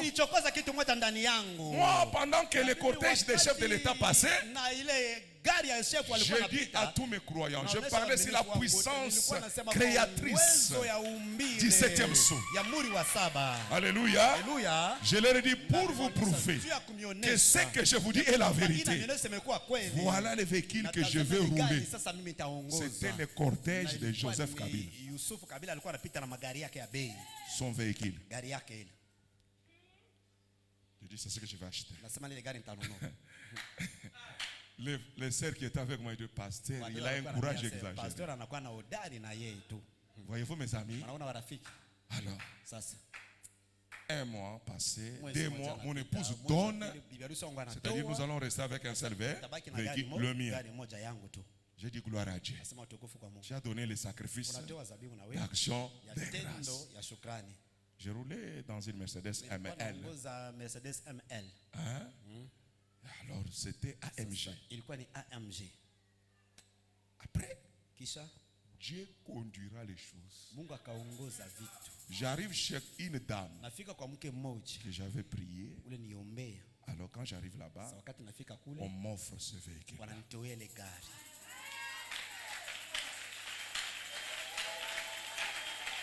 Amen. Amen. Amen. Amina. Le même là que j'avais pointé. Na ile gari moja moja On me le donne, je n'ai pas acheté. Wananipatia sikununue. On me le donne. Wananipatia. Quand on me donne, Na wakati wananipatia. chérie, Na mpendwa. je prends aussi ce que j'avais ici. Nachukua ile Je nilikuwa te nayo donne. na kupatia na Vous wewe. voyez que Naona kwamba elle n'a pas manqué. yeye asikukose. Au contraire, elle a monté des Yeye escaliers. alipanda tu vipandio. Ça ne rate jamais. Kosa hata kidogo. Ça ne trompe jamais. Hata kidogo. Qui peut dire Amen? Amina. Acclamons le roi des rois. Kwa kweli mfalme afanye makofi. Merci Seigneur Jésus pour ça. Asante Bwana Yesu Kristo.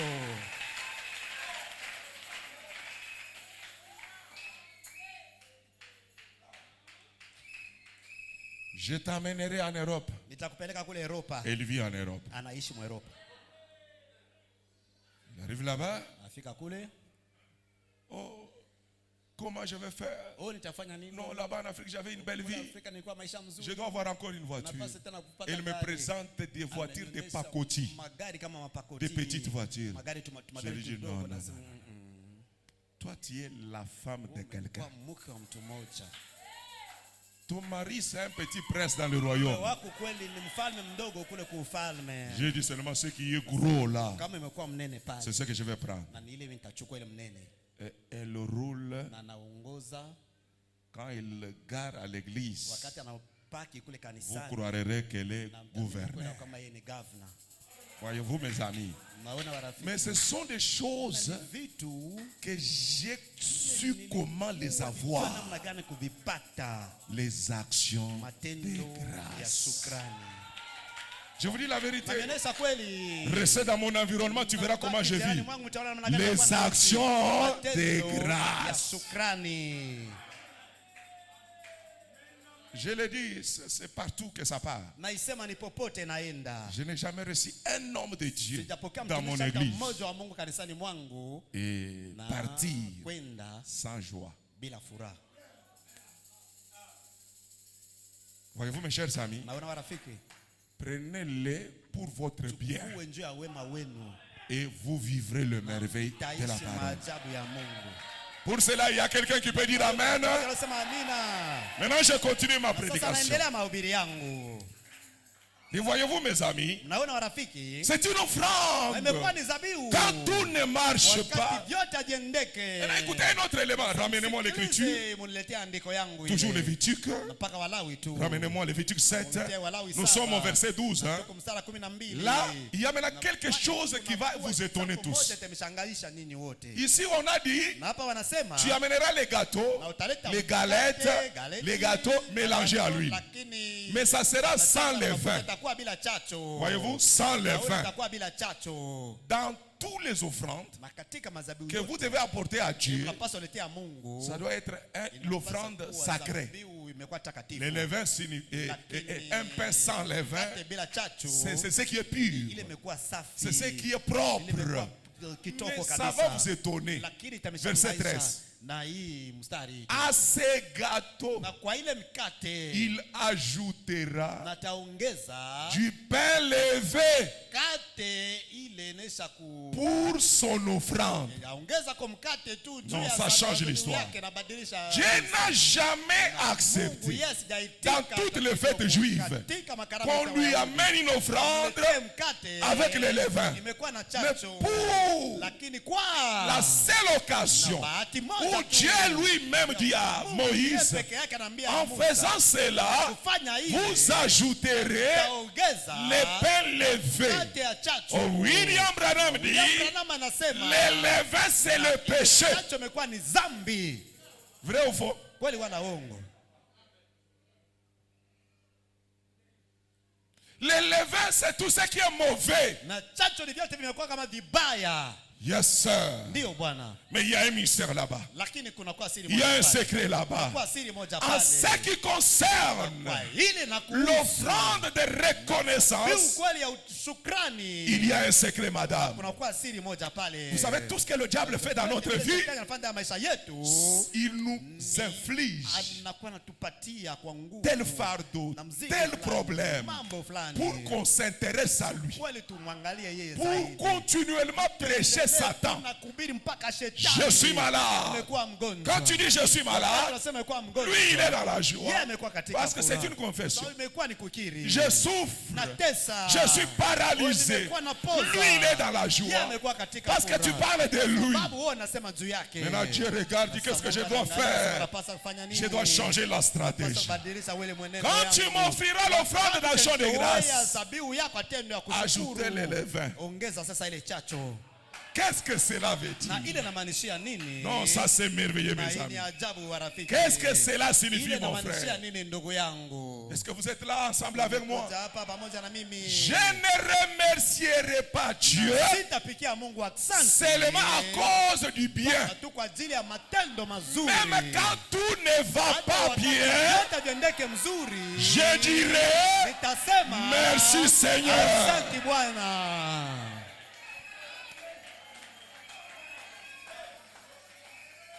C'est vrai? J'ai mal ici. Oui, j'ai mal. Mais change la chose. Transforme la condition. Merci Seigneur. Même le diable lui-même, quand tu commences à agir comme ça, il est dans l'étonnement. Mais j'ai amené ça dans sa vie pour qu'il se plaise, pour qu'il puisse se lamenter. Mais au lieu qu'il se lamente, il est en train de dire merci Seigneur. Est-ce qu'il y a un croyant au milieu de nous ce soir? Est-ce qu'il y a une croyante au milieu de nous ce soir? Dites merci à Dieu pour tout. Est-ce qu'on peut commencer? Est-ce qu'on peut déjà appliquer? Merci Seigneur pour cette année 2021 qui va bientôt s'achever. Que j'ai du succès, que je n'ai pas du succès. Merci Seigneur. Merci Seigneur Jésus. Merci Seigneur. Ma soeur, Dada, pourquoi tu ne travailles pas ce soir? Mon frère, toi tu me regardes. Pourquoi tu ne fais pas ton travail? Tu es un sacrificateur. Tu n'es pas venu s'asseoir. Fais le travail que le ciel attend de toi ce soir. Merci Seigneur. À haute voix, merci Seigneur. Merci Seigneur. Ça monte. Ça monte déjà. Yes, il y a des choses qui se passent. Dieu prendra ta propre voix pour changer la scène. Yes. Oh, merci Seigneur Jésus. Écoutez. Je n'aime pas les ingrats. Je n'aime pas. C'est pourquoi quand Job se plaignait, écoutez la réaction de Dieu surnaturel. Qui est celui qui obscurcit? Dans ce cas ici, les sorciers, ce n'est pas les membres de la famille de Job. Mais les sorciers, c'est Job lui-même. Sa propre prière est sorcière. C'est une prière de plainte. Vous n'adorez jamais Dieu. Tout ce que toi tu connais, c'est seulement demander. Demander. Non. Non. Hapana. Commencez à le provoquer. Anza kweli kumchokoza. Commencez la louange. Anza kweli utukufu. Commencez l'adoration. Anza wabudu. Commencez à l'adorer. Anza kweli kumwabudu. Quand il se sentira bien, Anasikia vizuri. même naturellement, Hata katika asili. même naturellement, Hata katika asili. quand vous adorez un Wakati homme, mnaabudu quand mwanadamu vous mmoja. chantez un homme, Wakati mnaimbia mwanadamu vous mmoja. l'obligez à sortir tout ce qu'il a sur place. Mnapaswa kutia vyote amekuja navyo.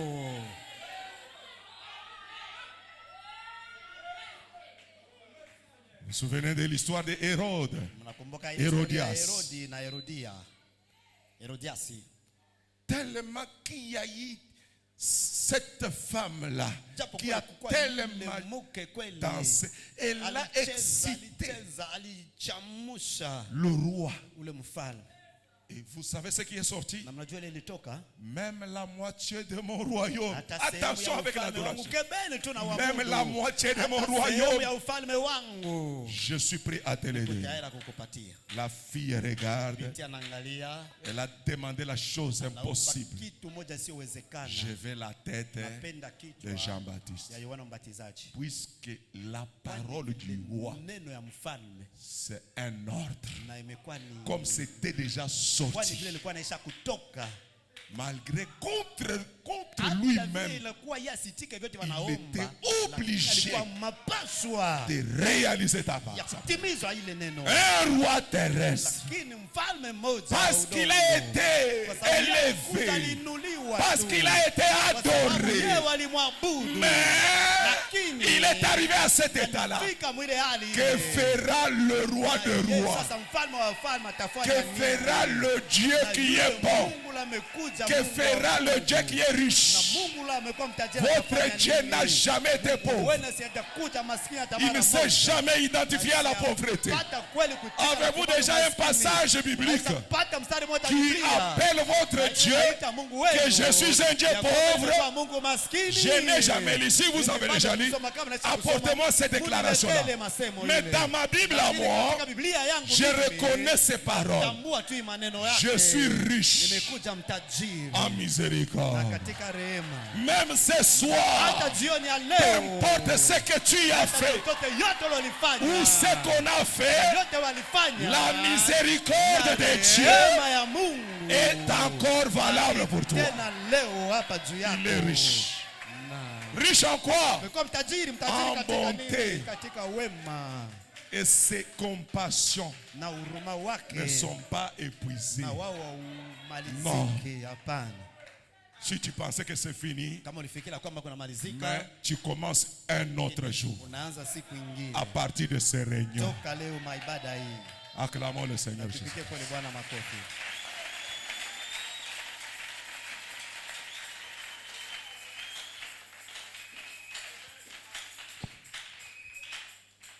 Amen. Écoutez la réaction de Jésus-Christ. Luc chapitre 17 verset 12. C'est terrible. Comprenez-nous, frères. J'aime tellement que Dieu fasse quelque chose que je vous vole même votre temps. Que ferai-je? Luc 17 verset 12.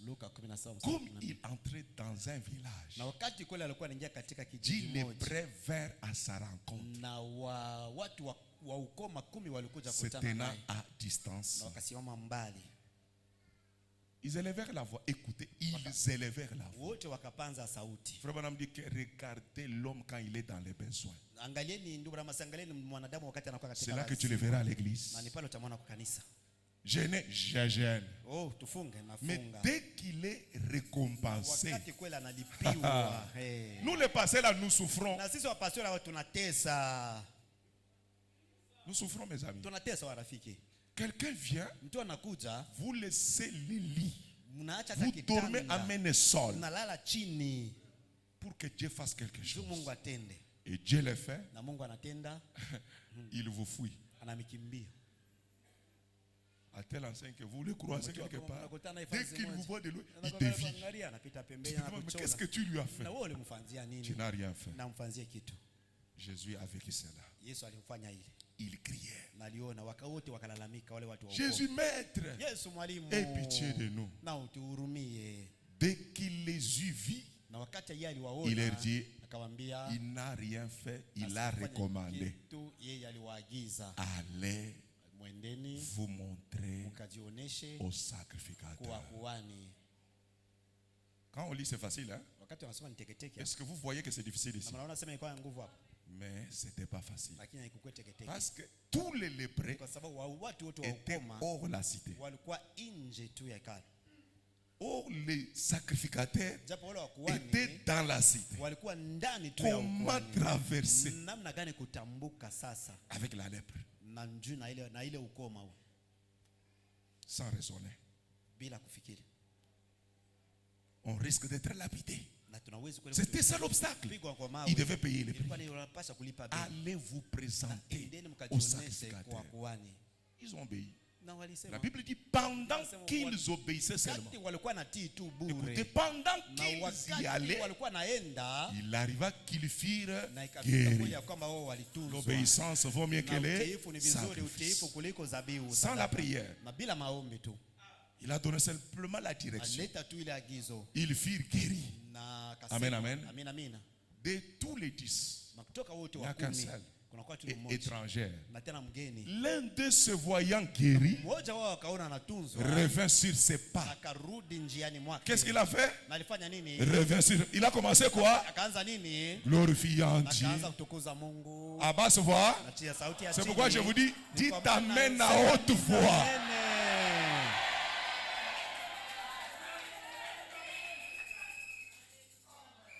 Glorifiant Dieu à haute voix. Tukuza Mungu kwa sauti mkubwa. Il tomba sur sa face au pied de Jésus. Anguka tu kwa Et lui miguu ya Yesu. rendit Na grâce. yeye akamshukuru. Toda. Oh, toda. Eucharistie. Na Eucharisti. Shalem. Shalem. Merci Père. Asante Baba.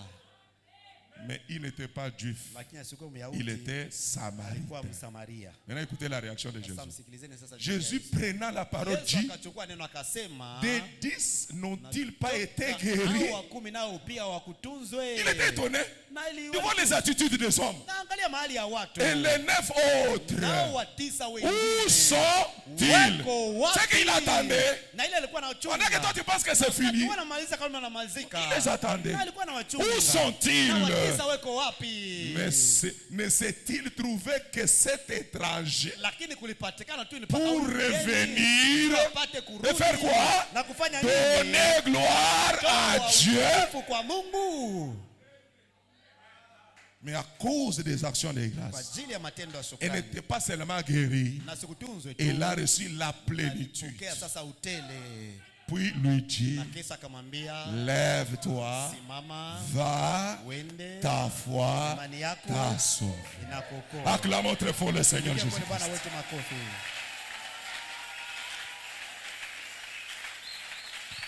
Et le mot utilisé ici, Na neno hii imekuja c'est hapa, le mot sozo. imekuwa neno moja Et sozo. sozo signifie Sozo inamaanisha sauver doublement. na kuokoa, kuokolewa mara mbili. Spirituellement, Kuokolewa mara mbili et katika kiroho physiquement. na katika mwili. matériellement Katika vyombo et financièrement. na hela, fedha. Mais les autres, Lakini wengine, ils ont été seulement guéris. wao walitunzwa tu. Et après quelques jours, ils sont Na encore siku tombés chache malades. waligonjwa tena. Mais un seul, Na mmoja tu. à cause Kwa ajili des actions ya de matendo ya grâce, shukrani ya kushukuru, il a reçu na yalipokea la plénitude na utele du salut. ya wokovu. Qui veut recevoir la plénitude Nani ce anapenda soir? kupokea utele jioni ya leo? Commencez à louer le Mwanze Seigneur. na kutukuza Bwana. Commencez à être reconnaissant envers le Seigneur. Kuwa na ushukrani kwa Mungu. Je vais être certain que tous m'ont entendu. Nitakuwa na shukrani kwamba wote Même à l'extérieur, est-ce que vous m'entendez? nje kule Je mnanisikiliza. ne prêche pas seulement ici, je prêche aussi aux voisins. Nahubiri tu hata kwa jirani. Même vous les voisins, je crois que Hata vous kwa jirani m'entendez. naelewa kwamba mnanisikiliza.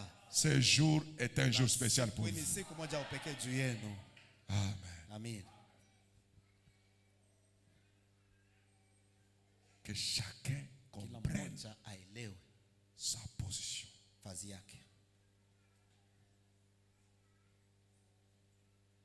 Quiconque expérimente Tu yoyote ula taonja dans un domaine quelconque katika hatua yoyote est appelé na naitwa à revenir vers Dieu narudi kwa pour Mungu lui offrir juu ya kumtowea les actions matendo de grâce. ya shukrani. Je suis en paix. Nimekuwa katika salama. Père, Baba, je suis en paix. na salama, nimekuwa katika salama. Amen. Amen. Amen. Amen. C'est ce qui signifie ce gâteau. Na ni ile inamaanishia tu ile mkate La reconnaissance du peuple. na kuwa na shukrani kwa shukrani Les ya taifa bontés de Dieu. na wema wa Mungu. C'est que Dieu agit comme bienfait. Ma ile Mungu anatenda kama matendo mazuri amefanya. Le voyez-vous? Naona? Amen, amen. Amina, amina. Et c'est arrosé de l'huile. Na ni kumwanga kweli mafuta. Nous savons que l'huile symbolise l'onction Mafuta inamaanishia kweli mpako ou l'esprit de Dieu. wala roho ya Mungu. Amen, amen. Amina, amina. Maintenant, Sasa donner les actions de grâce toa kweli matendo ya est une kushukuru chose, na imekuwa ni kitu moja. mais agréer le Sasa sacrifice, kukubali kule kwa Ane dhabihu une imekuwa nacho kitu kingine. il ne suffit pas seulement de donner. Hayo si aina tu Il faut mkutoa, que ça soit inalazimishwa agréé. kweli kukubaliwa. Parce que Dieu n'agrée pas tout. Mungu asikubali Offrande vyote, d'action de grâce. dhabihu Non. yote yatendwa shukrani, hapana. Je vais terminer. On dit que l'heure est déjà là. Wakati nisa kuenea pale. Amen, amen. Amina, amina. Dans Romains chapitre 8, Na Roma chapter 8 verset 27, mstari 27. tout adorateur sait que comme nous sommes rassemblés, si l'esprit n'intervient pas, Na mabudu wote anajua kama tutaweza kujikusanya kama roho ikuja kusaidia, nous n'avons rien fait. atufanye kitu. Donc, tu ne peux pas venir ici, Mawezi surtout après avoir gêné, kisha kufunga chakula sans que l'esprit te visite. bila roho ipate kukutembelea. Tu dors du début jusqu'à la fin. Tu es sorcier. Lala mwanzo mpaka mwisho, umekuwa mlozi, Tu as des problèmes umekuwa na avec Dieu. tatizo wala umekuwa na nini? Ça, c'est un lien de la Ni spiritualité. fazi moja ya Ce n'est kiroho. pas Haina l'université de Lubumbashi na university ya Lubumbashi où vous apprenez des théories. Non. unajifunza Ici, mateoria c'est yote. l'école de la Huku ni spiritualité. shule ya kiroho. Je viens charnel, Nakuja wa mwili, mais quand je me retrouve ici, wakati napatikana hapa je deviens spirituel. nakuja wa kiroho. C'est ça la maison de Dieu. Ile imekuwa kama nyumba ya Mungu. Amen. Amen. Romains 8, 27 déclare, Na Romani 8 chapter ke dans Parole vivante, il dit, et Dieu anasema qui lit dans le cœur, na Mungu anafunga ndani ya moyo. il scrute les pensées le plus secrètes, Na yeye anakuwa naona hata mawazo yote imekuwa ya siri. comprend le langage de l'esprit. Na anaelewa masemo ya roho. Il connaît ses aspirations. Anajua vyote vile anakuwa anatafuta kufanya. Il sait discerner le sens de ses soupirs. Anajua kuangalia namna Car ngambo l'esprit mazile yake yanakuwa intercède naenda kwa pour nous, roho inakuwa naomba juu son yetu. peuple en harmonie avec la volonté de Yake Dieu. inakuwa mapatano na mapenzi Lui, ya c'est qu'on Mungu. dit, Lui, c'est celui qui anasema, sonde le cœur connaît quelle est la pensée de l'esprit. Pana wa moyo anajua roho. Parce wazo que yake c'est ni nini. selon Dieu qui Kwa maana l'intercède Mungu anakuwa en naomba faveur na kwa faida des saints. ya watakatifu. C'est ça. Quand vous amenez votre offrande, Na wakati mnaleta dhabihu c'est yenu, physique, c'est naturel. na ni asili, ni ya Ça kimwili. doit être Inapasa spiritualisé. kuwa Vous vous rappelez de l'histoire, je pense que c'est dans la vie de Gédéon. Kama maisha ya Gedeoni, Hein, il a déposé l'offrande, alitia kweli dhabihu, n'est-ce pas, sivyo? sur le Na rocher. juu ya mwamba. Et l'ange a touché l'offrande du Malaika bâton. aligusa ile dhabihu na bakora Et ce n'était plus. na ikukuweko tena. Vous vous rappelez de cette histoire? Nakumbuka ile historia. Il a spiritualisé ce qui était charnel. Na alifanya, aligeuza vile vya kimwili vinakuwa vya kiroho. Il a déposé le sacrifice, Anatia pale dhabihu, l'offrande sur l'autel. dhabihu pa Et madhabahu. l'ange a mis le bâton. Malaika anatia Il a bakora spiritualisé. na naifanya nakuwa ya kiroho isiyoonekana C'était parti. na ilienda. Que Dieu vous bénisse. Mungu abariki.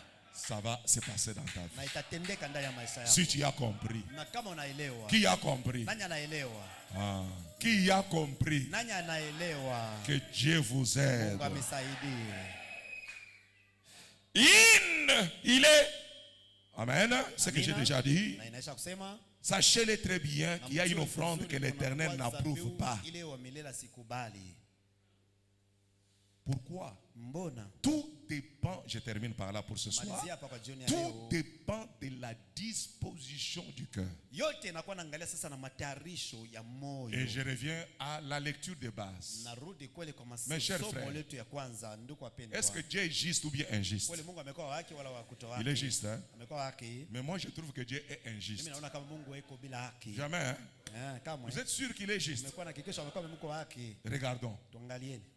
Mes sœurs, vous êtes là? Wadada wamekuja hapa. Regardons. Tuangalieni. Il y a des adorateurs Kunakuwa waabudu en wawili Genèse. kule kwa mwanzo. Nous avons lu Tulisoma Caïn Kaina, et Abel. Kaini na Abeli. Ils ne pouvaient jamais adorer sans offrande. Hawakuweza kuabudu hata kidogo bila zabihu.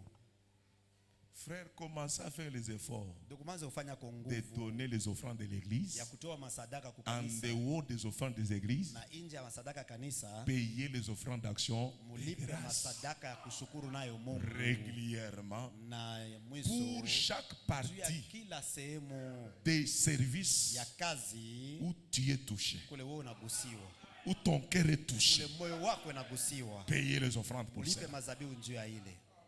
Amen. Amina. C'est l'acte physique Na ni tendo ya mwili qui prouve le spirituel. inaonyesha kweli vya kiroho.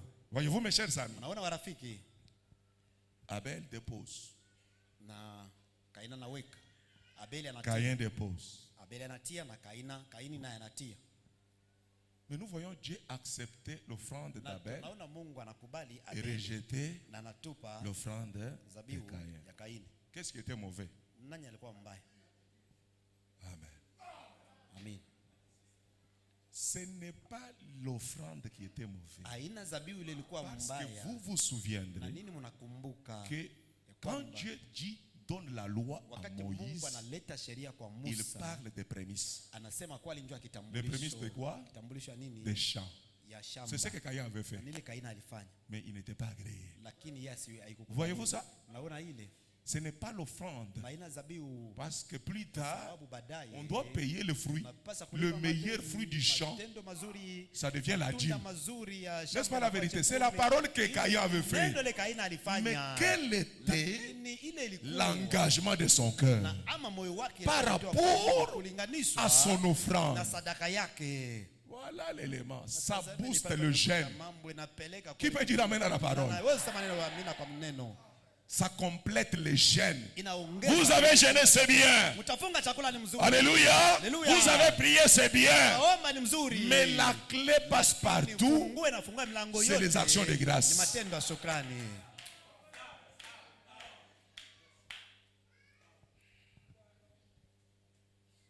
Quand je regarde Wakati Mungu anaangalia l'attitude Ali.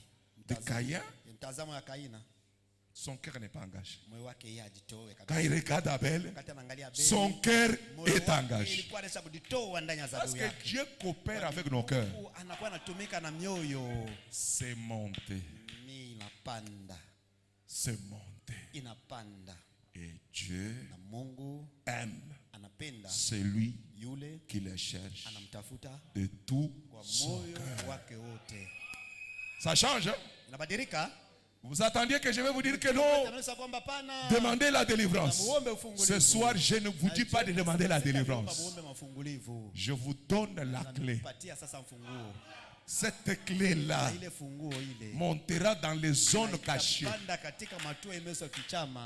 Amen. Amina. Qui peut dire gloire à Dieu? Tukufu kwa Mungu. Colossiens chapitre 3, Wakolosai verset 23 dit ceci. 3 mstari 23 anasema hivi. Mettez votre cœur Tie moyo wenu et votre âme nafsi yenu dans tout ce que vous na faites. katika vyote vile mnakuwa nafanya. Je m'attendais à des adorateurs ce soir. Kuabudu jioni ya leo. Mon frère, tu dois mettre ton cœur. Tia moyo wako. Quand tu joues au piano là, Piga kinanda pale. faites-les avec le Fanya cœur. na moyo wako. Toi qui as la sonorisation, faites-les avec le cœur. Fanya kwa moyo wako. Mon wote. interprète ici, Na mtafsiri wako il doit le hapa. faire avec le cœur. Fanya na moyo. Celui qui a la machine là-bas, il le fait avec le cœur. Fanya na moyo Toi wako qui es wote. dans la salle, tu reçois la parole avec le Na cœur. moyo wako wote. Quand nos cœurs sont engagés, Yatolewa. il n'y a aucun démon qui résistera, même si nous n'avons rien demandé. Qui peut dire Amen? Qui peut dire Amen? À partir de ce soir, au nom du Seigneur Jésus-Christ, que tous les esprits africains qui bloquaient votre avancement, je les déloge au son de ma voix, dans votre sang et dans votre cœur. Dégagez, dégagez, dégagez, dégagez de tous les cœurs ici dans ce bâtiment. Que nos cœurs soient purifiés. Mets-toi debout un peu, mets-toi debout. Mets-toi debout un instant. Mets-toi debout. Nous sommes dans l'armée. Mets-toi debout ma soeur. Mets-toi debout mon frère. Le roi est là et toi tu es assis. Toi tu ne vois pas le roi de se déplacer dans cette salle. Alléluia. David ignorait. David ignorait sa position royale quand il s'est tenu dans sa présence. Lève ta main droite. Tel que ta main droite est levée. Oh my God. Je sais que le Dieu de Branham est vrai. Je sais que le Dieu de Marcel est vrai. Je sais que ton Dieu est vrai. Alors s'il est vrai, qu'il touche ta main levée. Tout ce qui est dans ton cœur immédiatement, j'envoie l'onction du Saint-Esprit, la colonne de feu, qu'il dégage toute hésitation, toute incrédulité de votre cœur immédiatement.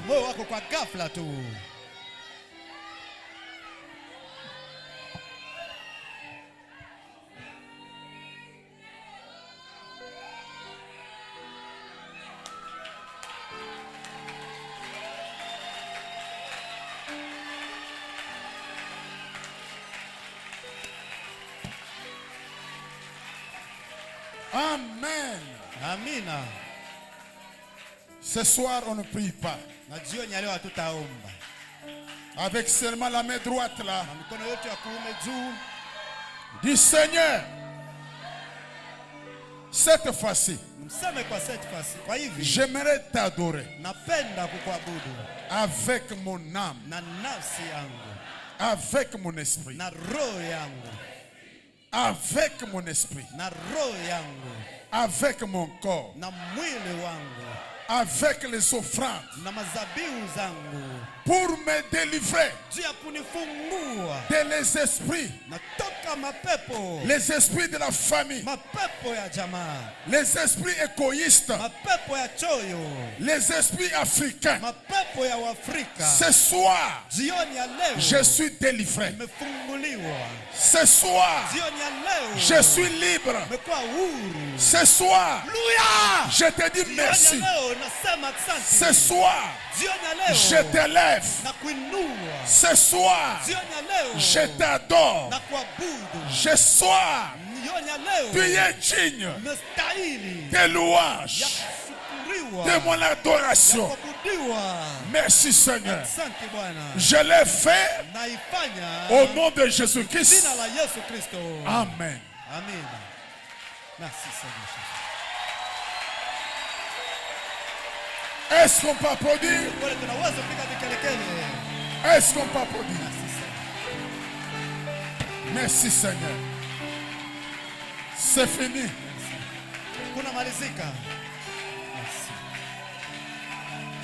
Mettez-vous.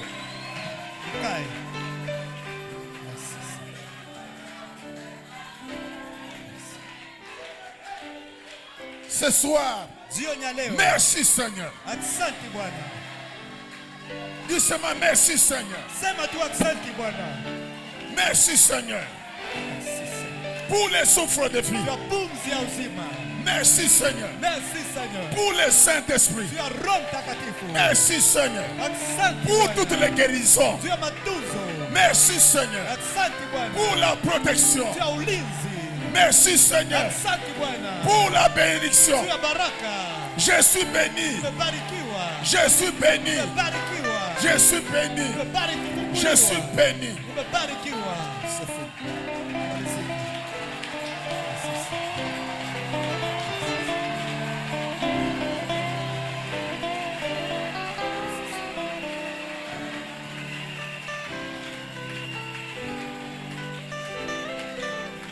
Je dis, je suis béni. Nasema naweza barikiwa, Je suis guéri. natunziwa, Je suis délivré. naweza kufunguliwa. C'est fini.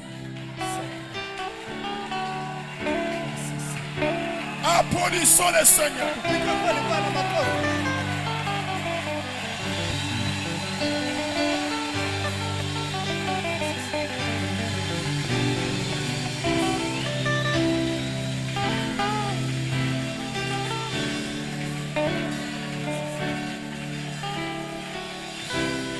Ok.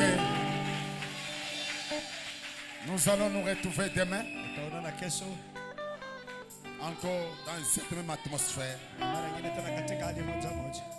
Mon frère, il y a des délivrances qui se passent ici. Tunakuwa mafungulivu natendeka hapa wa ndugu. Asante. Asante. Le dimanche, Na siku ya Inga il y aura un panier spécial pour les actions de grâce. kutaka Ici. kitunga moja upekee hapa juu ya matendo ya shukrani. Panier spécial, Tunga tu ya upekee, action de grâce. tendo ya shukrani. Chacun Kila mmoja selon son cœur. fanana na moyo wake. Ces choses, Vitu hivi ça nous bénit. vinatubariki. Je voudrais que votre pasteur, Na pastori wenu je suis quelqu'un de la foi, nimekuwa mtu mmoja wa imani. à tel point que quand on entre dans la dimension Jua kwamba kama tunaingia tu matua mengine de la foi, ya imani, quand je touche quelque chose, wakati nagusa jambo moja c'est fini. unamalizika. Les actions de grâce Matendo ya shukrani ont une puissance. yanakuwa na uwezo.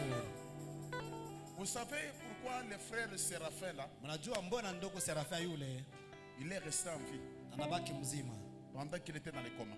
wakati alikuwa tu mgonjwa? La sœur Julie Ngomba Dada Julie Ngomba avait fait le fait alifanya kiapo, que Seigneur, Bwana, si tu guéris mon mari, na kama unatunza si tu mume m'amènes wangu, mon mari, kama unirudisha mume wangu, je vais prendre tous les salaires. nitachukua mshahara yangu yote, 2 mois, miezi 2 je vais te donner. nitakutolea, Et la dîme nache 10 et mon salaire, na mshahara yangu je vais donner. nitatoa. La sœur venait de donner 1 mois. Dada alikuwa analeta mwezi moja, D'autres mois, na ile mwezi ingine frère Sarafan était de mourir. ndugu Serafia alikuwa anakufa. Quel travail que la sœur fait? Kazi gani ile dada alikuwa anafanya? Pas un bon travail. Hakuna hata Mais kazi la moja sœur mzuri, lakini prend tout dada son anachukua salaire. mshahara yake yote. Comme Dieu a ramené son Vile mari, Mungu anarudisha mume wake elle donne na anatoa plus la dîme. na kupita mchanga na chekumi. Frère, Ndugu, je vois les gens, naona watu pasteur, pastori je viens avec l'offrande de provocation kuja na zabihu tu ya kuchokoza pour na que Dieu me donne aussi les enfants. nipatie pia watoto 20 000. 20,000. Tu dois être identifié avec ton offrande. Unapaswa kweli kulinganishwa na zabihu yako On ne fait pas de blagues. na ufanye michezo. Tu ne dois pas imiter Na l'autre. upasa kufuatilisha watu wengine. L'offrande n'a pas de problème. Zabihu haina na Mais tatizo, le cœur. mambo ni moyo. Pendant que le frère Sarafin Na wakati ndugu Serafin entre dans les comas, anaingia tu anapoteza akili en train de mourir, na anakuwa nakufa, j'ai rappelé Dieu. na nilikumbusha Mungu, Seigneur, Bwana, tu n'es pas un Dieu hauna injuste. Mungu asio haki. Quelqu'un qui te fait des Na promesses. mtu anakupatia maadi, Si mon mari revient, kama mume wangu anarudi, je vais donner le salaire de 2 mois. nitatoa mshahara yangu ya miezi miwili. La sœur vient de donner le Dada salaire anatoka 2 kutoa mois. mshahara. Il reste un autre Mshahara mois. wake wa mwezi Et mmoja son mari meurt. na mume wake Tu n'es akufe. pas Dieu. Hauna Mungu. Si le frère meurt, Na kama ndugu là tu n'es anakufa, pas Dieu. pale wewe hauna Mungu. La sœur veut accomplir ses vœux. Dada anapenda timiza kiapo Si chake. elle est sincère, Kama ilikuwa dada wake, ramène son mari. rudisha mume wake. Il y a de puissance. Kunakuja mauwezo. Nos anciens nous avaient pas prêché ces choses. Na wazee wetu wa zamani wa kuhubiri hivi vitu. Mais nous, par la grâce, Sisi kwa neema nous trouvons la grâce. tunapata neema. Les frères Séraphin retournent à la vie. Ndugu Serafia yeye anakuja hapa. Anaishi. C'est le dimanche Ni siku ya yenga. que la sœur amène encore Dada leta tena son salaire tout entier. na mshahara yake yote mzima. Dieu, Mungu. ici vous commencez à faire comme des imitations. Na hapo mnakuwa nafanya vitu kama mnafuatilisha watu wengine. C'est pourquoi rien n'arrive. Na ni kwa maana kuna kitu nafanya. Mais quand tu le fais avec Lakini un wakati cœur, unaifanya na moyo wako, tu imites l'autre sœur nafuatisha dada mwingine, sans la révélation. naita C'est ce que j'appelle l'offrande de révélation. na nile naita mimi uzabiu ya ufunuo. Nous avons beaucoup d'offrandes de provoquer Dieu. Na tuna mazabiu nyingi ya kuchokoza nayo Mungu. Je vais les provoquer Dieu Naenda kuchokoza Mungu pour qu'il me donne le ili travail nipatie kazi avec 2000 francs. na 2,000 ya franki. Toi, tu touches même 100 000. Wewe unagusa hata 100,000. Viens avec 2000. Unakuwa na 2,000. C'est prier. Basi aliomba Offrande de provocation. zabiu ya uchokozi. Que Dieu me donne du Na travail. Mungu anipatie kazi. Moi, je vais prier. Mimi nitaomba. Mais lui qui sonde le cœur, Lakini yeye anakuwa anaangalia moyo. Dieu aime la reconnaissance. Mungu anapenda kweli ushukuru. Oh, mon peuple, je me sens béni. Mimi peke yangu nabarikiwa tu. Oui, frère Giscard Mungali, Na ndugu Giscard Mungali je remercie Dieu anapikia Mungu asante de l'avoir gardé kwa kumchunga le voyage qu'il avait fait à na Dilolo. kutoka safari ilifanya toka Dilolo. Et vraiment,